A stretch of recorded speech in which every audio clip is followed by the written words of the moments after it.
The mic is hot, which means it's time to pass it. You're looking at the hostess with the mostest, with the no, we don't get ghosted, but we're the mostest, and we're the most loved, and we're the most entertaining. Welcome back to Pass the Mic with Jackson and Austin, our once in a while weekly occurring sports talk show where we talk about all the hot topics, where we pass the mic, it's call-in show, and we give you people the voice. Whatever you want to talk about, from March Madness to Deion Sanders' contract extension, whatever the happening news is, we talk about it on our bi-weekly show. And tonight we're bringing you a special one on a Monday night. But first off, I'm Forced Talk with Austin, and this is my good co-host, my best friend, and the man, the 500 subscriber man himself, and the host of the Jacksonian. You know him, you love him, Jackson Johnson of the Jacksonian. How are you, good buddy? And happy Monday. Oh, happy Monday to you too, Austin. And it's the last day of March. Like we're on our way to April Fools. Although 21 minutes away, you're gonna have April Fool's Day in your time zone. Yep. Eastern time zone. So just make sure to wear your green tomorrow, or if you don't want to get pinched. But speaking of Oh, green, that's St. Patrick's Day. But speaking of Green Jackson, there's a certain head coach out in Boulder, Colorado, who got plenty of green dinero coming his way. And yes, I'm talking about the one, the only, the GOAT, Deion Primetime Sanders, who got a 5-year, $54 million contract extension with Colorado. And Jackson, you know how much I love Deion Sanders and how my bias can sometimes bleed through with him. But I want to come to you first. What do you think of this, Jackson? Do you like it? Not like it? Oh yeah. They gotta keep him happy, but although there's always gonna be somebody coming, whether it's the NFL or a bigger college than Colorado. Mm-hmm. And Jared Thomas makes the point. Good move. He's made Colorado relevant again. That is very much true. I mean, because let's think about this, Jackson. What was Colorado before Deion showed up? A crap show. Mm-hmm. They didn't have Cedric the Entertainer come to Colorado Stanford before Primetime became the head coach. Mm-hmm. And listen, I know everyone wants to kind of be he hasn't won a bowl game. He had one winning season. What has he done to earn this money? Here's the thing. If you look at the statistics of it, Colorado is one of the highest rated in ratings in college football the last 2 years. And that's been proven fact. Whether you like Deion Sanders or you don't, this man is a ratings getter. He's a drawer. Colorado's the most watched team in college football. I mean, that alone would earn him some money. Does Deion need to win more big games? Yes. Do we need to see him have sustained success? Yes. And I'm saying all this as a Deion Sanders fan. Like, if anybody knows me, I love Deion. I backed him even when they sucked. But I can vouch for that. Yes. But I also understand when you get paid that big money, you got to back it up now. There's no longer, if Colorado goes 5-7, there's going to be no more excuses. And Jackson, you know this as well as anybody, being an Alabama fan. Mm-hmm. When you get paid big money, you got to back it up. Yes. Really back it up. Yes. Like when Saban got paid all them big bucks, it was because they knew he could deliver them a national title year after year after year. Oh, yeah. Agreed. I mean, that's the thing. I mean, you got to prove yourself. Mm-hmm. Yeah. I mean, yeah. To Bean's point, they were trash heap with Carl Durrell and a few other coaches. Dan Hawkins' era was terrible. Mm-hmm. Jared Thomas says they haven't been as good as they are since the late 90s, early 2000s days of Cordell Stewart and Michael Westbrook. I could not agree more. I mean, because like now they have like Travis Hunter winning that Heisman last season, and there's people debating about whether he deserved it or not. But still, though, it was pretty cool. But like BYU smacking them off the face of the earth, I was like, Yeah. wow, that was huge. Yeah, that was kind of a bad look. And here's the thing. Here's the thing about Deion. Whether you like him or not, Deion, one thing I will always say about Deion is he gets the best out of his players. He creates better men. Like you see Deion and you've watched the film studies and he tries to prepare his players to be better men after college because not everyone makes the pros. Like that's the harsh reality of this, whether we like it or not. And that's what Deion's goal is to make those men grow up, be better men. Oh And he talks about his faith to God. yeah, And that's something I want to commend him for. This isn't a religious show or nothing, but as a believer in God myself, I I'm with Deion. Like he teaches men that God will be good to you if you are good to him and stay faithful. Now, if you don't believe in God, that's cool too. This isn't going to be a politician channel or religious. or debate about the Great Pumpkin channel. Yes. We're just making a good point about how Deion has faith in God and how he said rewards things. Agreed. But back to the football aspect of it. I mean, here's the thing. Deion was able to flip Travis Hunter from Florida State to Jackson State. And I know it's not at Colorado, but what other coach could do that? I know, right? I mean, that's a win in of itself. Mm-hmm. Like, and here's the thing. Realistically, Jack, let me ask you. Can Colorado win the Big 12 within the next 3 years? Well, let me think. Yes, definitely. Absolutely. I think it can happen. And I'm going to be honest with you. And Babine brings up a really good point. The season opener against Georgia Tech on Friday, August 29th, that's going to be a great one right there. I'm already just thinking about that game already, Austin, because like I'm excited to see what Georgia Tech can bring and what Mm-hmm. Colorado can bring. And really, it was a good move moving it up to Friday, August 29th, because they Mm-hmm. know nobody's going to give a rat's behind about it on August 30th. Nobody's going to be thinking about that game. They're going to be thinking more about Bama, Florida State, or they're going to be thinking about a few other games on there as well. Mm-hmm. Because like you're going to have Ohio State, Texas. I mean, be real with me. Would you like if you had to choose between two? Are you thinking more about Ohio State, Texas, or Georgia Tech, Colorado? Ohio State, Texas. Exactly. That's why you move it up to Friday or Mm-hmm. move it up to Thursday night. I mean, Mm-hmm. it's a good move right there.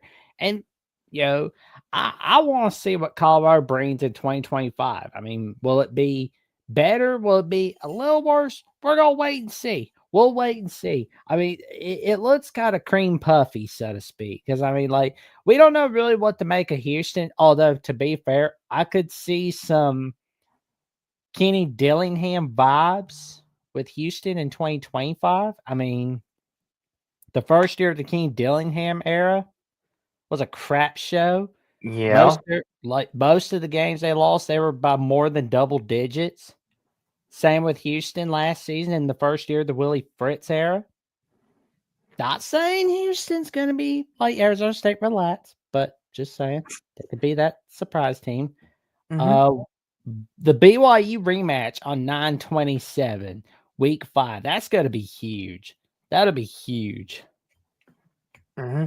And Jared Thomas makes a great point. Deion Sanders is doing a little bit of what, here we go, Jackson, your favorite head coach of all time, of what Brian Kelly did with Cincinnati in the late 2000s. Cincinnati was not good Well, at all at that well, point, I but they will give became him elite.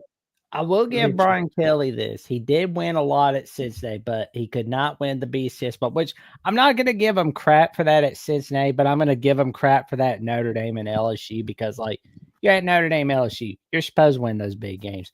But it's like I had so much fun watching that Cincinnati Pitt game in '09, where it's like Cincinnati scores the game-winning touchdown, especially hearing Sean McDonough going, "Cut! Touchdown, Cincinnati!"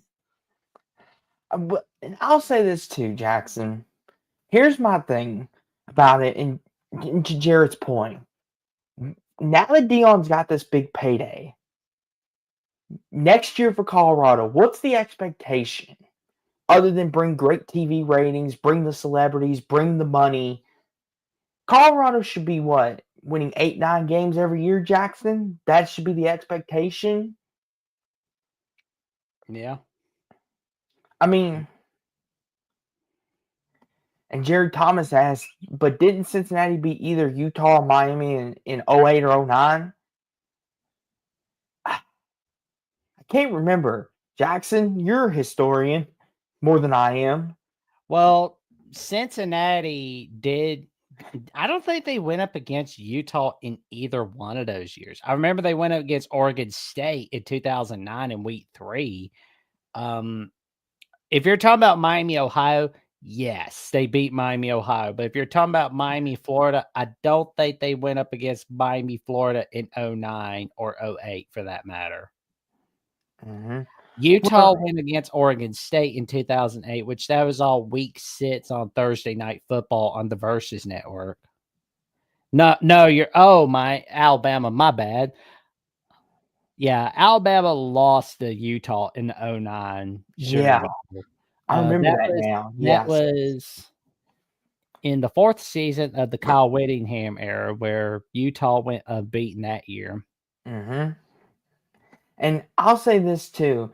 And also, Jackson, put the links in the chat if you'd like to call into the show, because this is a show for you, the fans out there.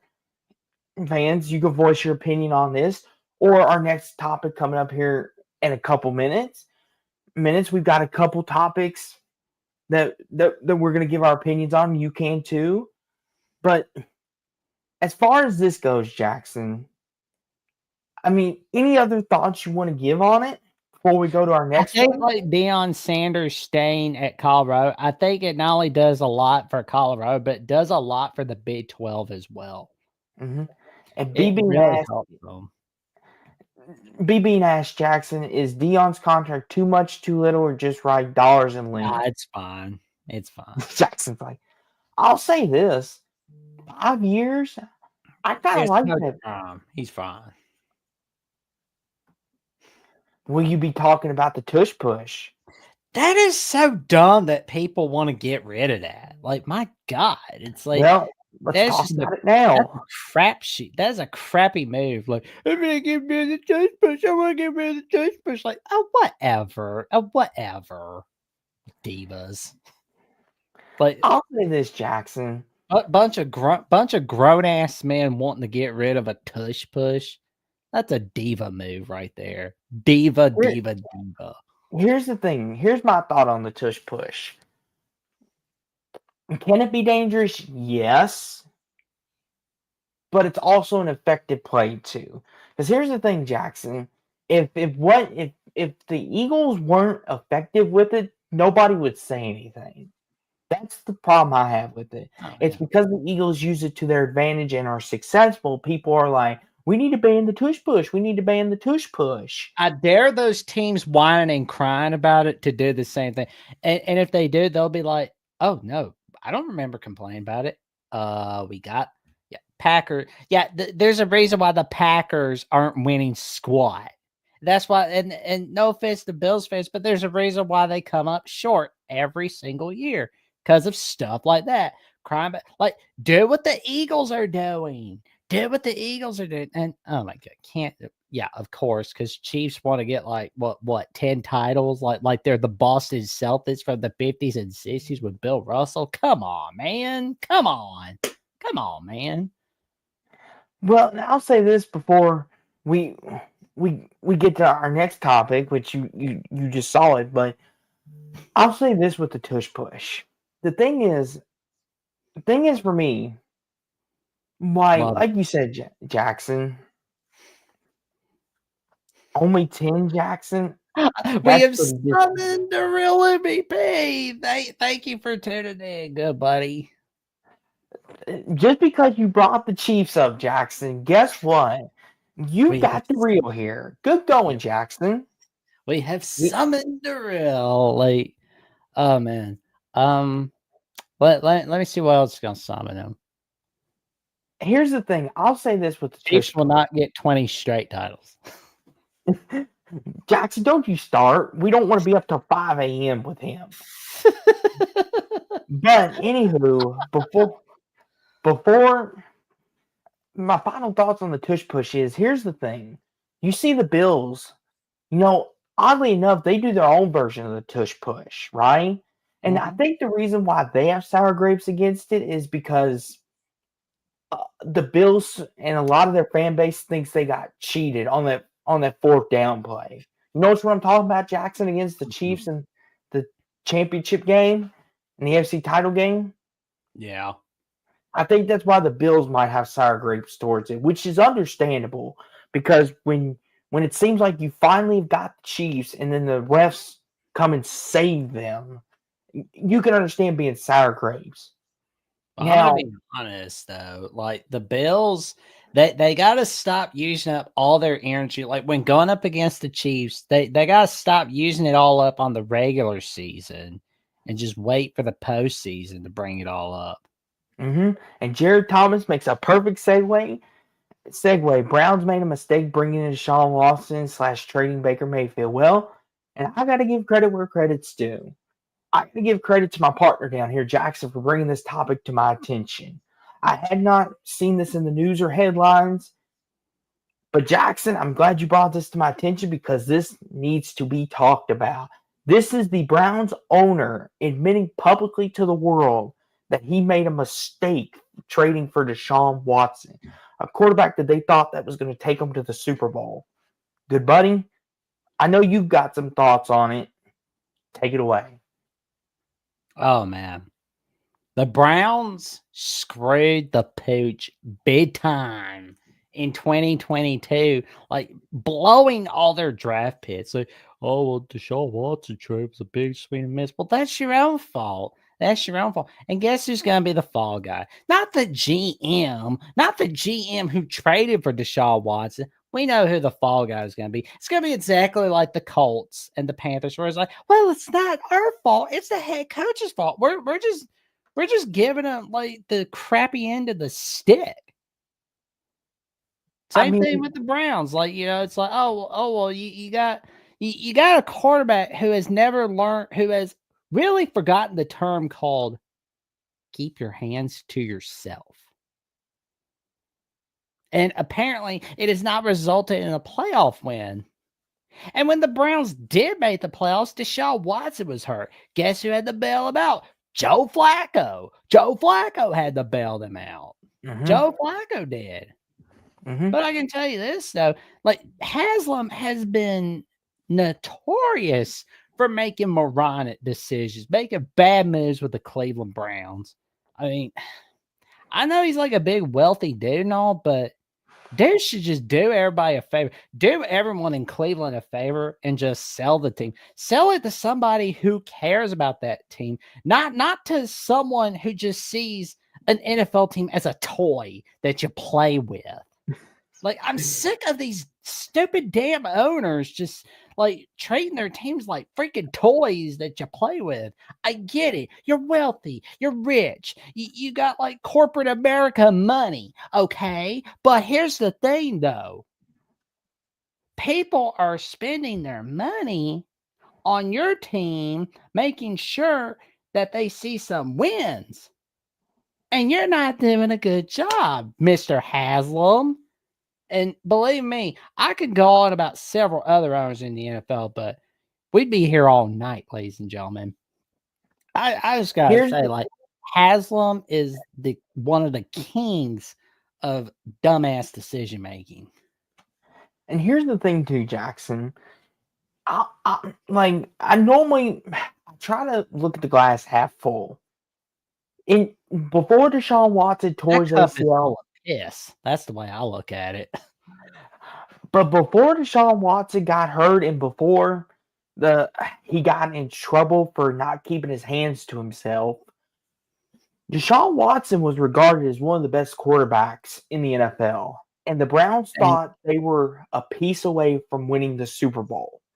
Because you look at it, they have Myles Garrett, who had his whole contract dispute, which we could get into that too in this process. oh, But he's probably taking somebody's helmet off and bashing him with it when he's throwing a fit. But in all seriousness, though, Jared Thomas brings up a magnificent point. Baker Mayfield was a super young quarterback who showed potential. Should have been more patient with him. Yeah, agreed. As a matter of fact, he led the Browns to their first playoff win since the 90s. The freaking 90s.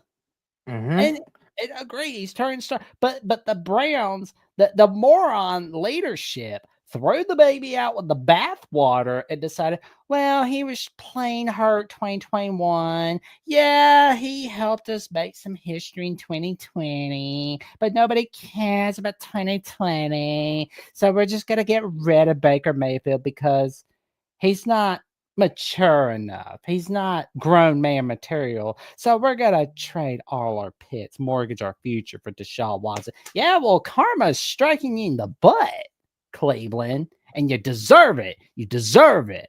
You deserve it, Cleveland. And as for Baker Mayfield, keep kicking that butt in Tampa Bay. And did I forget to mention that when he got screwed over at the Panthers. Like, things didn't work out for the Panthers, but hey, it's a blessing in disguise. He was signed off waivers at the Rams, but guess what? Matthew Stafford was hurt. Baker Mayfield's stepping up on Thursday night football with the Rams, and it mhm, worked out for him because he's now tearing it up in Tampa Bay, as Jared Thomas says. mhm. If I got to choose between Baker Mayfield and Deshaun Watson, I mean, yeah, Deshaun Watson's a great quarterback and all, but I mean, if you look back from his Clemson years and the first few years in Houston, but not playing a full year in He- 2020, like not 2020, 2021, and not playing most of 2022, you mortgaged your whole future for some dude that allegedly couldn't keep his hands to himself. Here's the thing, too, Jackson. And the thing is for Cleveland, they, in my opinion, still have a Super Bowl roster. In my opinion, and I know that may be a hot take, but when Chubb's healthy, when Garrett's right, they've got Denzel Ward back there at corner. The Browns have got some nice pieces, and I think they could go a long way in doing some good. I think they could be a Super Bowl contender if they stay healthy. The problem is they can't find a quarterback. And to the Baker situation, yeah, Baker was hurt, but here's the thing too. You also got to think, Jackson. He also didn't have an offensive line that year either. The Browns could protect a pile of money if they could. They could protect a parked car. Like, let's put it that way. But Because they like Baker mortgaged goes his to freaking Tampa, future. but Baker goes to Tampa, Jackson, and he proves all the doubters wrong. Because you remember, Jackson, there was a lot of people that said Baker would never be able to find another team. He would never be a starter in this league again. And what happens? He he took the Buccaneers to the NFC divisional round a couple years ago. Yeah. Go, and this past year won the division for the third straight year for the Buccaneers. Like, Baker has found a system and a home where he can thrive. Mike Evans, Chris Godwin. Now, I want to see what Baker is now that his offensive coordinator is off to Jacksonville with the Jaguars. We'll see how much he regresses or doesn't. But I think Baker's a good quarterback. I like him. I thought the Browns threw the baby out with the bathwater, as you like to Yes. say. And the GM openly saying, Jackson, a big swing and miss, that is a statement because this puts Jerry Jones to shame. Oh yeah. Like, Jimmy Haslam, you stepped in it now. You made your bed. You lying. hired the GM that brought in Deshaun Watson, so that's your own fault, man. I mean, at least you're admitting it. I mean, I'll give you that, but Hmm. And Jared Thomas says the Baker Mayfield situation reminds me a bit of what happened with Darnold. The Jets also took on a former superstar Rodgers who has been awful. Another case of the Jets thought they were a piece away at quarterback with all the talent that they have and still do have, and they thought, oh, Aaron Rodgers is going to take us to the Super Bowl. Let's get you Devontae and Lazard, and everything's going to be happy in New York. oh, the Jets It's are not that trash. simple. They're trash, unfortunately. I mean, they're worse than mid, and they're always going to be like that as long as they have that stupid owner, Woody Johnson. But and here's the thing. Go for it, Jackson. Yeah, I mean, because it's like the whole Aaron Rodgers thing. Because I think you and I talked about when it happened, Austin. Because I know there were like a few people saying, "Oh, well, the Jets are finally going to win." It's like, no, they're not. Okay, I mean, yes, the Bill Belichick era is similar to where the Greg Popovich era is going at this point, like at that time, and that was one of the things I stated. Because it was like the last years of the Belichick era feels like the last years of the Popovich era at the Spurs, where it's just like everybody's living Uh-huh. off the glory days, but they don't want to be like, we gotta move on to the Nets era. We're in the new day and all that. But it's like the Jets, you think they'll take advantage of it, but as long as they got a crappy owner and Woody Johnson, they're never gonna get past. It was the same thing with Brett Favre. They thought, oh, Super Bowl, we're gonna win, we're gonna win. Nothing. Zero zilch. Mm-hmm. Agreed. And Jared Thomas says teams just have to be more patient with their young QBs. Don't be so quick to just jettison. I can't say that word. Apology. Jettison Jettison a a young. young quarterback before you have to. I mean, agreed. So some of Well, these look. teams just Well, look for example, Jackson. Not to cut you off, but look at the Texans. C.J. Stroud. Him and Bryce Young are always going to be compared together, right? And here's the yeah. thing. C.J. Stroud year one, what he did with the Texans was spectacular. But Bryce Young, on the other hand, who the Panthers took the chance on at number one, kind of was dung heap. Now, not all of that was his fault. I do admit the ownership of Carolina is a bit sketchy, and I don't want to get Jackson started on the Panthers owner David Tepper because Jackson will go on a rant and he will not Oh, stop. I've given up on Tapper. I mean, Okay, that okay. that man Well, is like a fate worse than hell. but you saw at the end of this year, though, Jackson, Bryce Young opened some eyes. He started playing some really good football. And maybe because he got benched and he got to learn behind Andy Dalton a little bit, which I know Andy Dalton's not Tom Brady, Aaron Rodgers, or even Tony Romo, that kind of level. But Andy Dalton was a really good quarterback at Cincinnati. He took Cincinnati to the playoffs a couple times. Didn't win nothing, but he took Yeah. them to the playoffs, won the division. So maybe Bryce Young learned and applied some of these tools, and maybe that's what's helping him. I feel like the Browns need to maybe take a page out of the Panthers book. Take take trade down and take maybe. I mean, if you're the Browns, Jackson, would you take a quarterback? Yeah. I would have taken Justin Fields, but I mean, that's the thing too. Then that I will say too on that too, Jackson, is Justin Fields, is he going to be the answer for the Jets? Probably not. I I feel mean, like his NFL career somebody struck him with bad luck, honestly. mhm. Because I mean, you're blamed for everything at the Bears. Like everything wasn't your fault, but apparently it was. The Steelers, I mean, they're living off glory days. The Jets, I mean, it's hell. It is hell over at the Jets. They're never gonna do anything.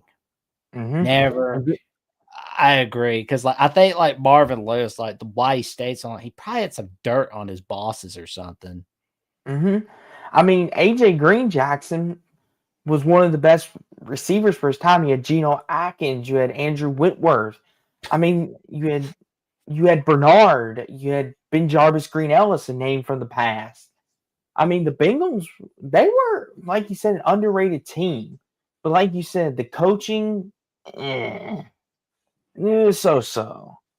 But, Jackson, speaking of coaching, there is some coaching news out of your neck of the woods. Some potential rumors starting from Well, Mr. Nate Oates. well, for once, it's not gonna happen. He said no. It's a little late though, partner. But this was the report. And so Nate Oates has said no. So this becomes invalid. Yep. And we're gonna But see what do you Buzz think about Williams that, go over the middle. Jackson? Huh? What do you think about that, good buddy? That a team could potentially lure him away in the future.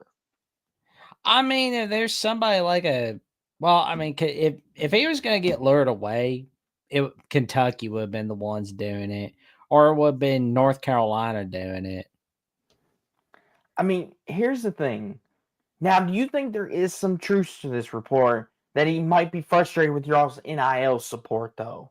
Oh yeah. Oh yeah. Okay. Like, he may have said no to the Maryland job, but go ahead, good buddy. Go ahead. Oh yeah. Because I mean, I can see where he's frustrated.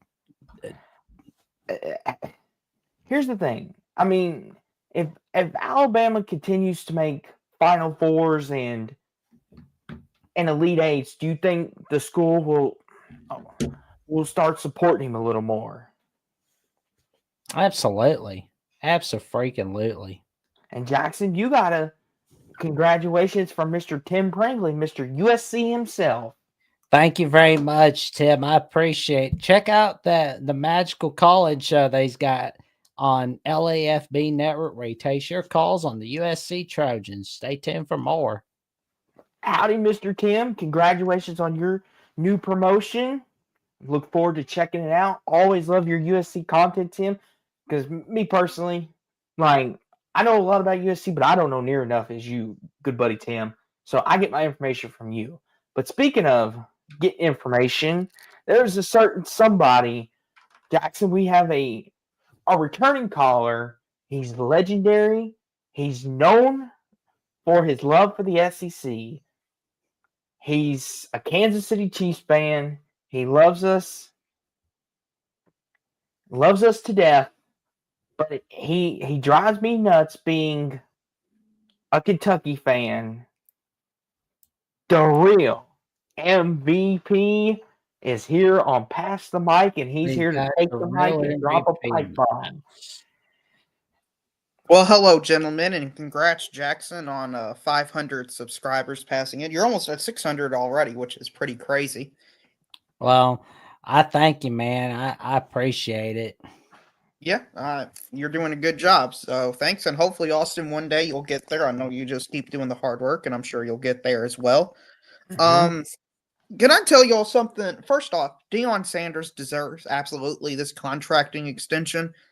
I understand the hate for Deion Sanders. I don't like his arrogance or, his flamboyantness about himself. But let's be honest. You take away all that and the name, and you just put his record out there and his consistency. He's got to be, one of the 10 best coaches in the sport right now? I mean, he's doing his part, keeping the Big 12 alive. I'll tell you that. Right. Yeah. I mean, I would put him in the same tier as like a Jeff Brom at Louisville type. He takes mediocre to bad teams and raises them to contenders for their conference. Oh, Austin saw the latest edition of Crimson Tide Live today on Alabama Voice College Football, but I won't spoil it for you too much. But Darrell, I talked a little bit about Pruitt today, and I was talking about like the Tennessee coaching search from 2017 where Fat Phil screwed it up, where to the point where like Jeff Braun was saying no to Tennessee. I mean, do you know how bad you have to be if a top coaching candidate from Purdue says no to Tennessee? Like that is bad. That's bad. Here's the thing too, and the thing about it too is Jackson, which you know this, and I'm sure DeReal knows this. Jeff Brom, he's always wanted to be here at Louisville. He's even said himself, we turned him down once before, and he went to Purdue because we wanted him to prove himself. So, like, I saw that, Jackson, and you're right. That's got to be pretty bad. But I also think part of it is too. Jeff Brom didn't want to go anywhere else. He wants to be here. True. Kind of like how Mark Pope wanted to be at Kentucky. Like Mark Pope wouldn't have taken any other job. In my opinion. Don't let Phil Farmer run part of the athletic department on your end, Kentucky. That's all I ask. I have no control of how long Mitch Barnhart stays at Kentucky. All I know, he is doing a great job with what we've got. Hopefully, he decides to get a new football coach after next year, because saw the over-under win total for Kentucky, 4.5. Not going to cut it for Stoops, I don't think, in the career this year. Oh, you getting tired of Mark Stoops already, man? I mean, we've had back-to-back disappointing seasons, and if we go 4-8, that'd be another back to it. I mean, 4 years, I feel like, is pretty long tenure in this age of, giving a guy a leash. Well, if Kentucky is tired of Mark Stoops, can they snatch a Power 4 head coach? That's going to be the question, particularly someone from the ACC or Big 12. I want to call a timeout real fast. And listen, this may sound crazy coming from a Louisville fan, but I'm going to stick up for Mark Stoops real fast. So, before Mark Stoops got to Kentucky, what was Kentucky football? Okay, Austin, you're there. What was Kentucky football before Mark Stoops got there? Well, I mean, one notable thing they did do was end that 26-game losing streak against Tennessee in 2011 from 1984 to 2010. Mm-hmm. Other than that, a 31-game losing streak against Florida. Yeah. Mm-hmm. Kentucky was the laughingstock of the SEC. Like, let's be for real about it. Kentucky was the team, when you looked at your schedule, they were the cupcake. They were the team, we're going to mark this as a win. I'm aware. I'm very aware. Here's the thing, DeReal, and I'm not doing this to rag on you or nothing. It's to make my point that Stoops has done a lot for you guys, and you all should give him some more grace. Well, I mean, I understand that, and he is, in my opinion, the best coach Kentucky's ever had for Kentucky. Now, I know Bear Bryant's probably the best overall coach, but a lot of that credit goes to what he did at Bama, not Kentucky. But I mean, we're paying him top 10 money. If we were paying him top 20 or 30 money, I wouldn't understand that. But also, it's just like, at a certain point, I feel like things just got to change for the sake of change, because he's been there for, 10 years, 11 years now? It's been a while. Yep. Mm-hmm. And again, in this new era, I think 4 years is a long time to give somebody a job. I think most teams are going to get 2 to 3 years, and we're giving him 4, especially with the amount of money. And I mean, we're not going to get anybody elite. I mean, we might get, I don't know who we even get. Maybe the Jamie Chadwell is a name, the Tulane head coach. Liberty. Oh, who's the Tulane? You're thinking of John Summerall from Tulane. John Summerall. He's been heavily rumored to be the successor of Mark Pope. So we might get him, and I think he wants the Kentucky job super badly. So, well, and I got to interrupt for a sec on Tulane. It's funny though. Like 10 years ago, they were a trash heap in college football. Now they're kind of like the Boise State of the South these days. Mm-hmm. Yeah, I know. So my point with all this, I don't know how we got on Mark Stoops, but I think Deion Sanders deserves his extension. I think he's one of the 10 best coaches in the sport. I think Colorado is a perennial contender, as one can be in the Big 12, because it's a very volatile conference, and I think he absolutely deserves it. The Nate Oates to Alabama thing makes no logical sense to me. Alabama, I think, is just a better job than Maryland. I think it's just flatly better. So here's my thing. if you're in NATO's shoes, let's put ourselves in NATO's shoes. I want to play devil's advocate. What does Maryland offer that maybe Bama doesn't? And that would be, a better basketball school. And they pay more attention to the basketball than they do their football. Whereas Alabama is more of a football school, and they put more NIL into that than they do basketball. Now, I know where Darrell's going to school me here, where Kevin Lillard, rumors were he left because Maryland wasn't giving up the NIL. I don't know how much of that's true or not, but if it is true, shame on Maryland. Mm-hmm. But that's where I could see maybe NATO saying, this school cares about basketball more than Bama does. Well, on the bright side, maybe Maryland can get Bill Murray's son to be the Nets head coach. Yeah, the whole Maryland thing with Kevin Willard, that thing went sideways in a way that I don't think I've seen in a long time. Like, he basically ruined, from what I saw on Twitter. Now, again, I saw it on Twitter, so you can take it with literally the world's largest Rumor grain of indie salt. window. Right. But it seems like he was treating everybody like he was not just 1 foot, but 2 feet out the door. And it's like, well, if you're doing that 1 year in the Sweet 16 for Maryland, that's not good for the infrastructure culture of Maryland basketball. Like, I don't know how much Maryland cares about athletics in general. Well, here's my suggestion for them to get the Nets head coach. Get Luke Murray from UConn. And what's going to happen is you're going to have an automatic. You got an assistant coach who coached under Mr. Hurley, who got UConn 2 natties, and the son of Bill Murray. And I'm sure Bill Murray has some of the residuals left over from Ghostbusters, Groundhog Day. He's even got some residuals from the Garfield movie that he hated doing in 2004. Here's my thing. What kind of situations this new head coach could be walking into is what I'm looking forward to seeing. Because the two biggest players, Julian Reese and Derek Queen, more than likely are going to be gone. Like, Reese is a junior and Queen's a freshman. But I think Queen is projected to be a top 15 pick in this upcoming NBA draft. And Reese, he may stay another year. I mean, it might be another Kentucky situation where you got to start all over again. Well, and here's ironic, the Louisville fans talking about starting all over again didn't mention their program.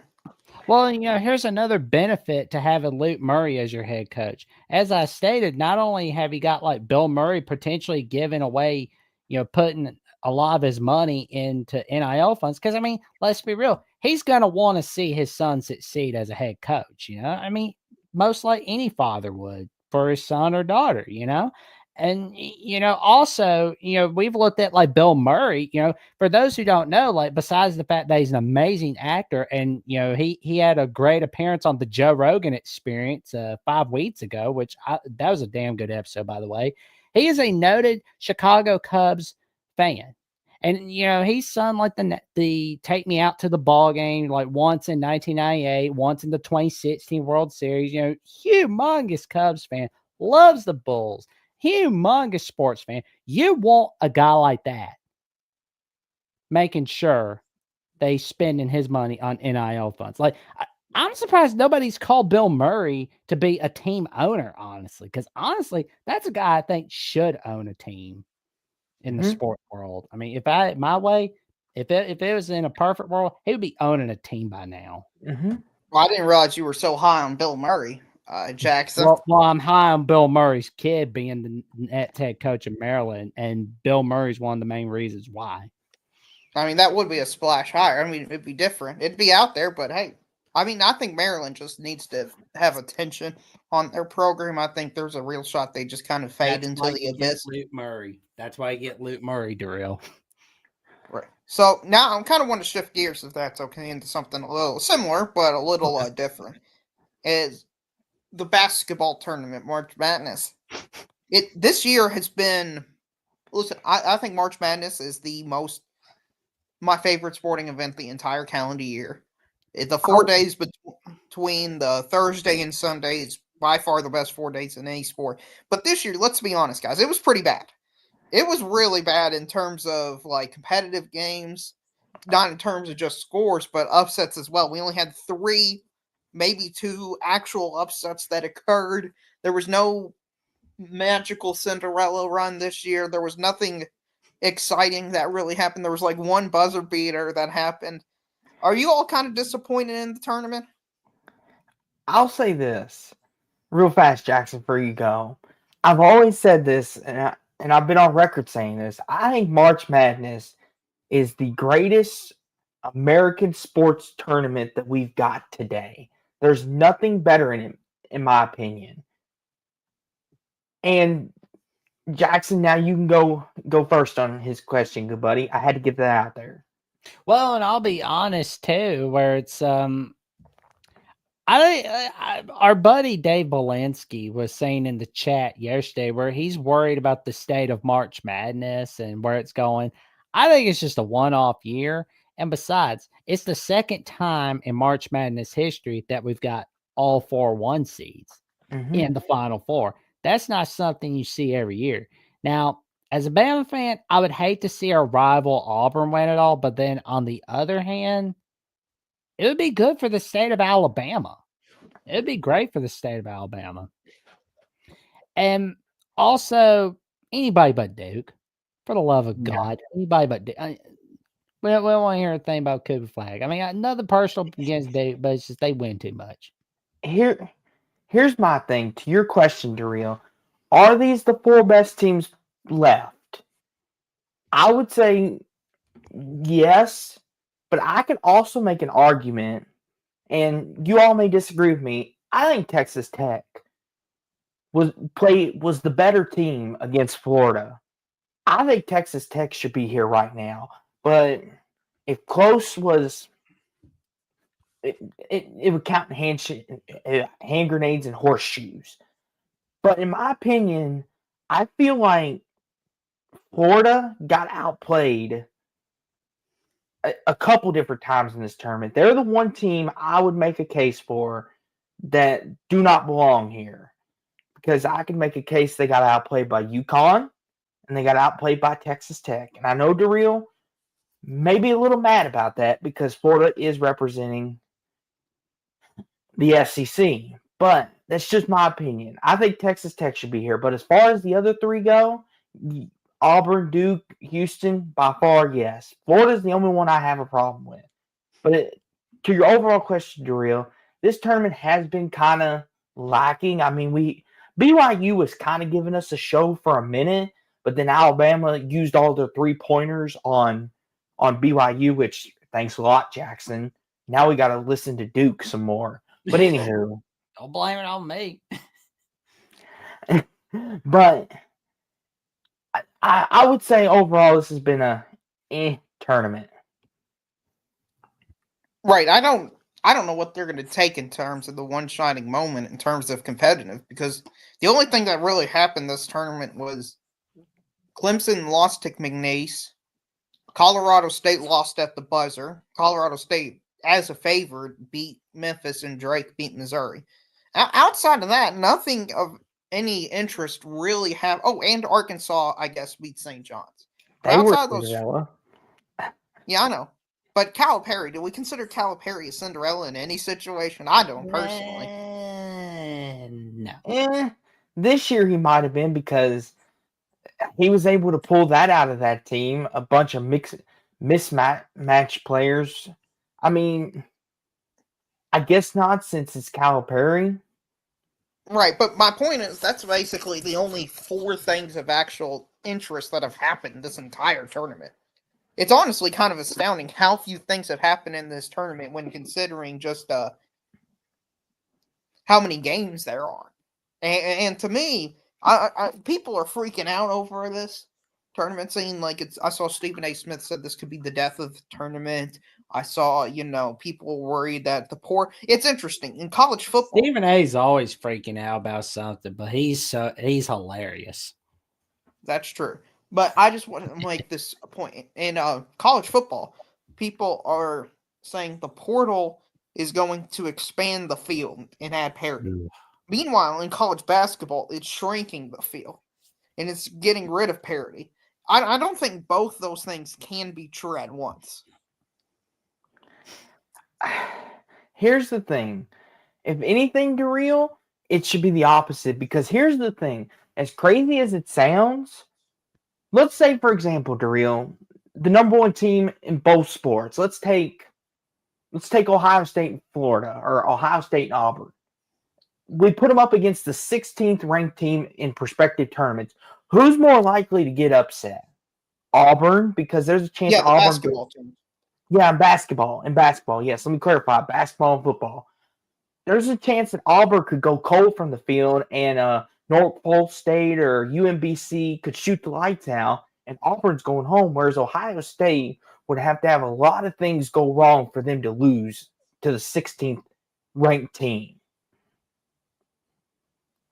I completely agree with you that. I agree with Jason O in the chat as well. I hope this tournament kills expansion talk for at least a year. Mhm. Why are we expanding the tournament to 76?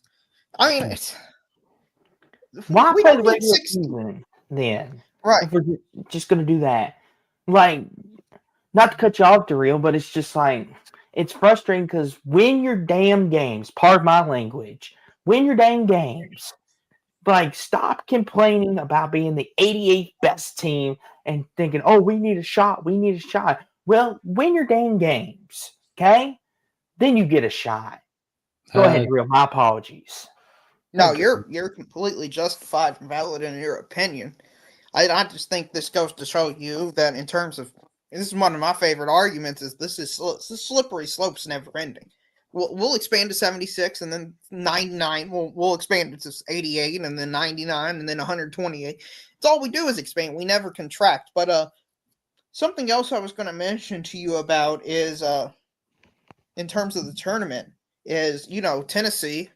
I was on here last week and I said Kentucky was going to beat Tennessee. And I was wrong. And I guess all the Tennessee fans can laugh at me and brag about how they made their national championship first game, which is the Elite Eight. But on the bright side, Darrell, there's one thing to remember. Alabama and Kentucky and Auburn and Florida get to have the last laugh on the Tennessee Volunteers. I mean, 15 points in the first half alone. Like, yeah, you're not making it to a Final Four balls. Do you think it was a chance Tennessee just thought, oh, this is the last game of the season because they don't know what a Final Four is? Because they've never been to one, do you think? Oh, yeah. And here's the thing. It could be Houston's the best defensive team in the country, too. I mean, them boys had them in a box, clank, lock. You don't have to defend the Vols anymore. They screwed you out of your bracket, good buddy. Here's the thing. Did you see that video Uncle Lou uploaded where the two Tennessee players ran into one another? I don't think that was the Houston defense on that play, Austin.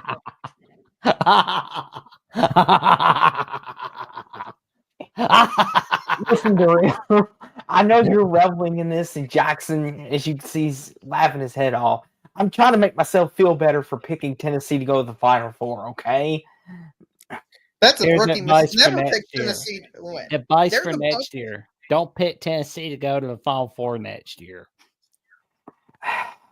Obviously. Tennessee, man, I'm almost happy we lost to them because, if we would have beat them, we wouldn't have had this gift given to us. I mean, this is Christmas to all of us. All the fans on Twitter, I'm sure you know this, Jackson, when Tennessee beats Bama, they thump their chest and say, you guys stink, you guys are trash. And then they'll repost and say, this guy's wrong. Man, all them Tennessee fans are quiet after that Houston game. Not after it. In the first half, they were quiet. You couldn't find a Tennessee fan. I think the entire state of Tennessee was on an Amber Alert. MIA. Have we still found them, Jackson? My goodness. Oh, man. Do we know where Zakai Ziegler went, by the way? He had 5 whole points in that game. 5 whole points. And yet he's so great. I know, he's so great. He's plus minus 18. Bean, Jay Snow, you think I really have a sister laugh now? Wait until you hear me doing the Joker laugh from Mark Hamill. listen to all my Tennessee faithful out there, to all of our Tennessee fans. Go away. We don't want you. Don't listen to Darrell. Okay, Darrell is not a part of the team. We love you, Tennessee, but no, we don't. Get out, Tennessee. Get out.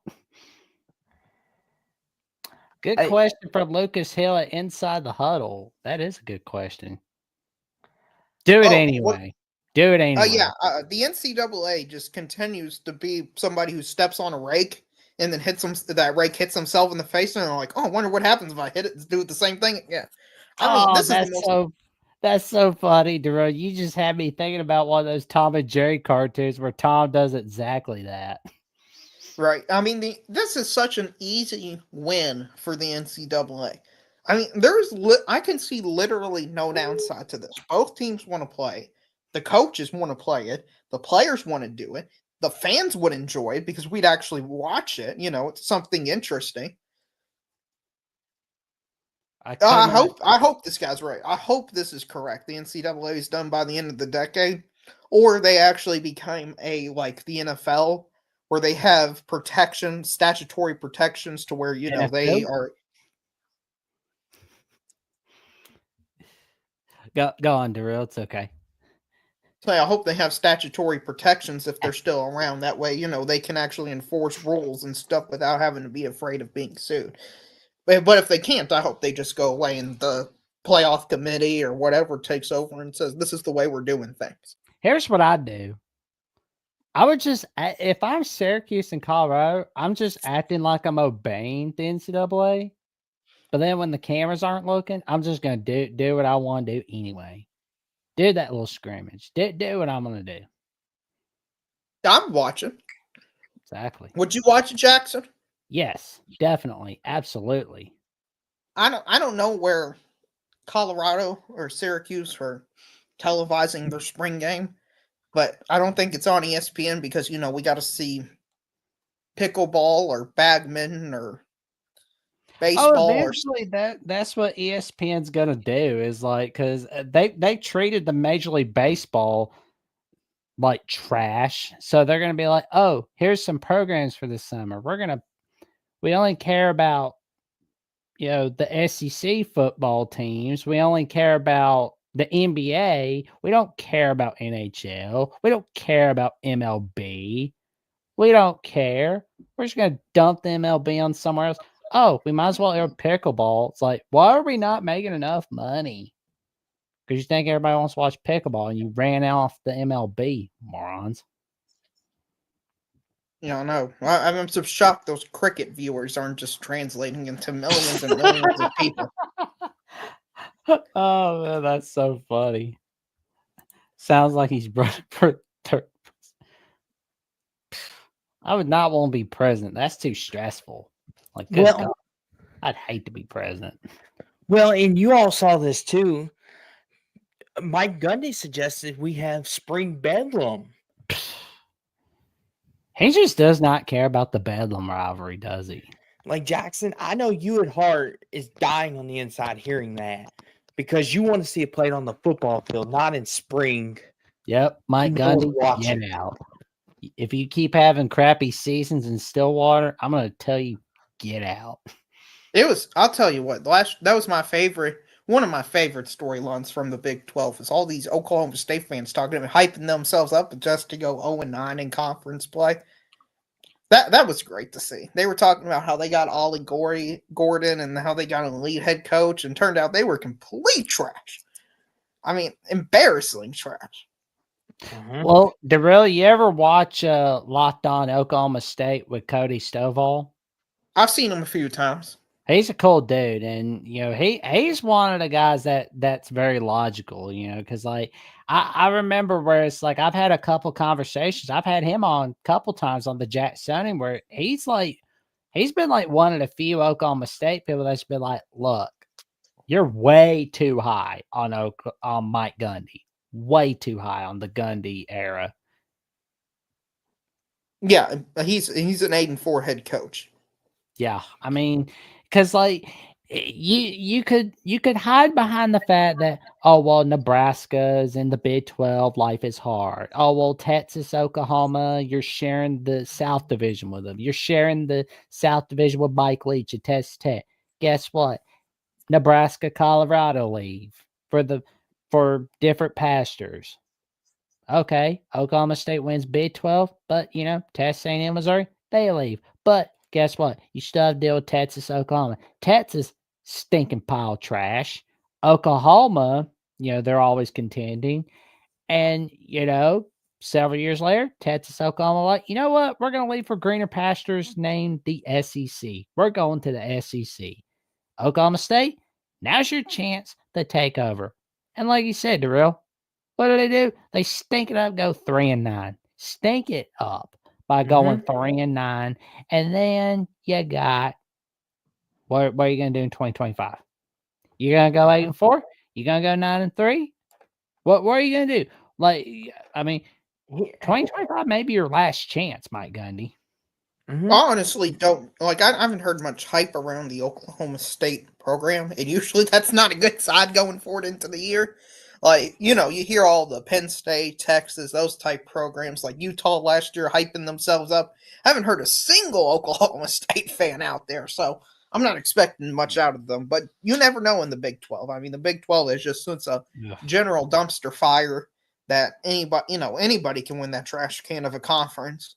Well, I'll tell you this, I can't wait to see what Squidtard has to say about them. Like bro is like the urinating tree of college football. Like I'm gonna tell you right now, like you want to see some hilarious dudes on YouTube. Urinating tree is hilarious, and so is Squidtard.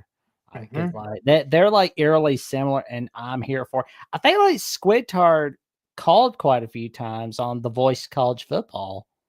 Then went on to go do bigger, better things on his own channel. He's doing pretty good. Good for him. We got another caller. We got Sean Garner. I believe his voice is feeling really better. How are you doing tonight, good buddy? How's your voice? Oh, it's quite a bit better. It's 100. It's a million times better than it was last night. But I'm still feeling the ill effects of the changing of the seasons. My white ass isn't ready for this. Do we think it has to do with you, like you haven't shaved your beard in a while, and then once you shave it, you started losing your voice? Do we think there's a connection between those two things? Oh, I mean, almost indisputably. Like that. That's what I was thinking. Did you shave every correlation does equal causation after all? Sean. You shaved off that mustache, Sean? Yeah. Yep. It's kind of growing back. I need to get on it tomorrow. Whack off the part between my the mustache area tomorrow too. You're looking like you time traveled in 1600s Pennsylvania, man. I love it. You're like a modern version of it. Oh man. So there's one other topic that I was thinking about. So you know how Christmas Day is a sacred tradition for NBA basketball? Yes. Well, yes. Looks like Christmas Day may just be an NFL tradition. Yeah. That's capitalism, baby. You just like when you're the biggest bass boy on the planet, you just encroach on everybody else's territory, right? Oh yeah. Well, it's not just that. It's the NBA has really done a bad job marketing themselves, and like if the players don't care about the game, then why should I care? Like there was a Nuggets, and I know Austin's a big Nuggets fan, so he'll know what I'm talking about. There's a massive Nuggets Lakers game on Christmas Day a few years ago where like Jokic was out, LeBron was out, Murray was out, and everybody was out for that game. And if the players aren't playing on Christmas Day, the star players, why would I watch it? Yeah. If the players don't care, why would I watch it? Well, I remember, and in all honesty, like it should matter more in the NFL because that's like the end of their season. That's like the nitty gritty. You can have. Oh, where'd Sean go? Where'd he go? Just got. There we go. Into the void. Settings are doing the mess around. Come on back, Sean. Come on back. Come on in. But to Darreel's point though, So There he is. I have no idea. That has never happened to me. That little screen that I got when we Sean, booted clearly me what here. happened was you started talking about capitalism, and then Yeah. you just got Thanos. Oh, Right. yes. I forgot what era we live in now. Yeah. Right, you can't talk about that type of stuff now. Sorry, Elon. Sorry. oh boy. So anyway, the NBA, like what? I don't know why, but it's like the 2019 Christmas Day game. I remember watching like a Lakers game, and I saw like Alex Trebek was there. I was like, wow, I didn't know he was a basketball fan. Nice. I thought that was pretty cool. That's one of my favorite NBA Christmas Day moments. Kobe Shaq going against one another. That's one of my all-time favorite Christmas Day Yeah. moments.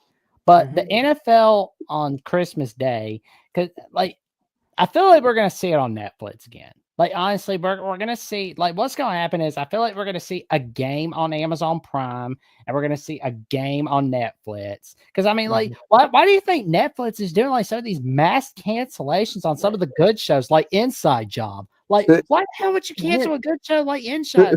See, I'm wondering, like, I don't know what day of Christmas falls on this year, but if Christmas falls on like a Tuesday or a Wednesday, can you really, and like there's no buys the week before, can you really schedule an NFL game? Oh, it falls on a Thursday. Okay, so It a falls Thursday. on December 25th. God. Again? I know this is shocking news, but Wow. it falls on December 25th. Oh my, jeez. Well, so like No, but like, Netflix- yeah, like I'm saying, like Christmas Day, like the years that it falls on a Tuesday or a Wednesday, I guess probably the NBA will probably be safe. Every other year.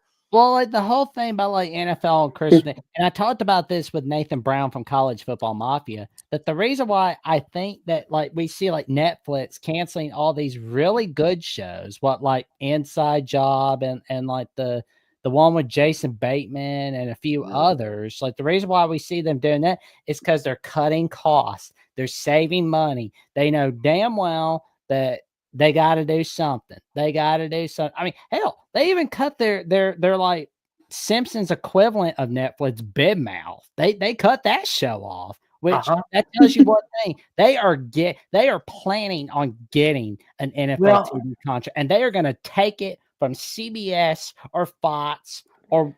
So they're not taking it from ESPN. They're not going to do that. They're sure as heck not taking it from NBC. And what's going to happen is they're going to take it from Fox or CBS. It's the same exact thing that happened in the early 90s. Fox didn't want only be known as the network that aired Al Bundy and Homer Simpson. So what they need to do be taken seriously. They needed to air professional sports. And what was the perfect sport to air?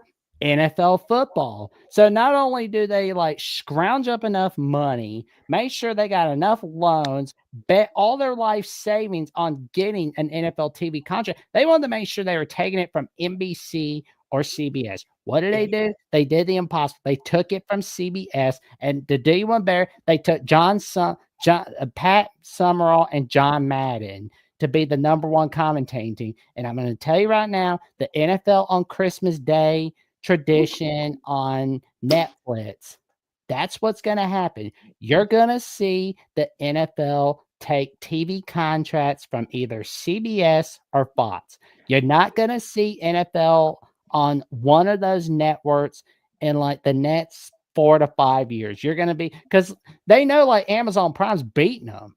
So they got to beat Amazon Prime to the game. They got to make sure they got NFL Netflix. Netflix going to win this, and they're going to be taking a few conferences in college football with them. Oh, you were saying, John. And here's the thing, too, that I'll say to this, is one of the things is, too, we live in a world now where, like the NBA Cup, like Adam Silver's idea to kind of spice things up, make the regular season seem more important. Well, Amazon Prime swoops in and says, okay, we'll take it now because they want it. And it's like, we live in a world, too, where Netflix, like you said, Jackson, is cutting costs for all this and stuff as well. You also got to think, too, you've got the Peacock app, you've got Netflix, Amazon Prime, Hulu, and you got to think, too, Jackson, we live in an era, too, where you also have all these other sports and different things going to these that were normally on networks going to the app and subscriptions. And we're in a changing world, Jackson, where pay-per-view people used to pay $50 to watch a wrestling event. Now they can open up the Peacock app and watch it for just $9. That's the world we live in now. Like some College- people would rather watch the game on the So, toilet. so than wait. So like WrestleMania and Royal Rumble now, you can watch that on Peacock for $9. Yes. Wow. Yep. And that's That would have been helpful to like 11-year-old Sean. yes. But Not that helpful to present day Sean. So well, that's one of the things too. Like, and I know you all might have seen this, but like Netflix, they just recently bought the rights to have Monday Night Raw on their account, and that's probably where a lot of that cost cutting, because they want football, they want wrestling, they want it all. And here's the problem: not everybody can have it all. Like I know, like Peacock has a deal with the Big Ten where they have to show one exclusive game, right? And like Notre Dame, people were complaining about, oh, why is Notre Dame Louisville a Peacock exclusive? Well, it's a part of the brand deal. And like a lot of Ohio State fans, Sean, when y'all played Michigan State, they were upset that was a Peacock exclusive game, because a lot of Ohio State fans don't have that, but it's part of the Big Ten agreement. yeah, it's part of the yeah. I mean, like if you have to deal with like one game a year being slightly inconvenienced, it's cry me a river. Go to a bar or Hey, something. this I is don't why know, the like, SEC is better. This is why it just means more down here. We don't have to deal with all that crap. We can watch your team every week without paying subscriptions and stuff. We're not subscription model. That's what poor conferences do. Oh God! What lesser conferences do. Lesser conferences. But I mean, like they have to do it there because half the people barely have electricity in there, so they like. Well, the Big Ten has to do it because half their teams nobody watches, so they just figure, oh, we just might as well throw it on a streaming service just to get some numbers. If if it's in the void, who cares? Maybe somebody will watch and pay $10. Well, Yeah. I mean, Purdue fans are going to find a way to watch their team, right? Maybe Oh, all I five will. of them will find a way. I'll watch one of the games on TV. I'll watch a game on my laptop. I'll watch a game on my phone. I mean, it's like I'm gonna make sure of that. And here's the thing, too. I'm not paying any amount of. I'm not paying $5 to watch any game. I don't care if it's Ohio State, Georgia, Alabama, Michigan. I'm not paying $5 to watch a standalone game. I'm good. What? Thank you. No, I'm not watching it. I'm going to watch a game where I can flip between like 4 or 5 different games on the TV. I don't care who's playing it. That's the thing too. If Ohio State and Texas was available solely on Netflix, right there, and you had to watch. That's a little different. I have Netflix. If I had to pay for but let's say Netflix like put that game behind a special paywall where you had to pay $5 to watch it. You're not paying. I'm not paying I'm not paying $5 to watch one college football game. I'm not doing that. I don't care how good I don't believe you. I think I could come up with a scenario that would absolutely break your hypothesis. I have never paid for a game. I have never paid to watch a game ever, except if it's on Netflix like last year's thing and I already have it, I'll flip it on there. But I've never paid to watch any streaming. Why would I pay for it when I can watch 3 games and then 15 minutes someone like Matthew Loves Ball or Wheels or something like that is going to have the highlights, and I can watch the extended highlights and basically know what happens. So I want to bring this up real fast. The Big 12, they've got a deal with ESPN Plus where they have to stream one game, at least like a certain amount of games on ESPN Plus for basketball and football too. And for basketball, a lot of times, like this past year, they had Houston, Kansas on ESPN Plus on a Saturday. And people were mad. They were like, because Kansas, Houston, that's a premier matchup, a potential Big 12 title game if they meet in the tournament, which they didn't. Kansas was complete. But people were upset that they couldn't watch it. Whereas you said Daryl, Kentucky, Tennessee is on ESPN, ESPN2, or the SEC network, and you can watch it. The Big 12, that they're going to make you pay to watch Kansas, Houston, or the Peacock going to make you pay to watch Ohio State, Texas. Yeah. I'll be honest, I'm arguing with the people in chat that don't understand this concept. Or maybe I'm just the odd one out. Listen, Kentucky's been on ESPN Plus when they've played like Southern Miss, Ohio, and those level teams. And you know what I do? I just go on iHeartRadio, put the guys on like KSR on, put my AirPods in, and then I'm watching some other game. I'm not paying to watch a game ever. Now, I'll pay for ESPN or Fox because I'm getting a collection of like 60 or 70 games. That's different than buying one single game. Well, I personally, like for me, I won't mind having to use the Peacock app, the ESPN Plus app, and a few other apps.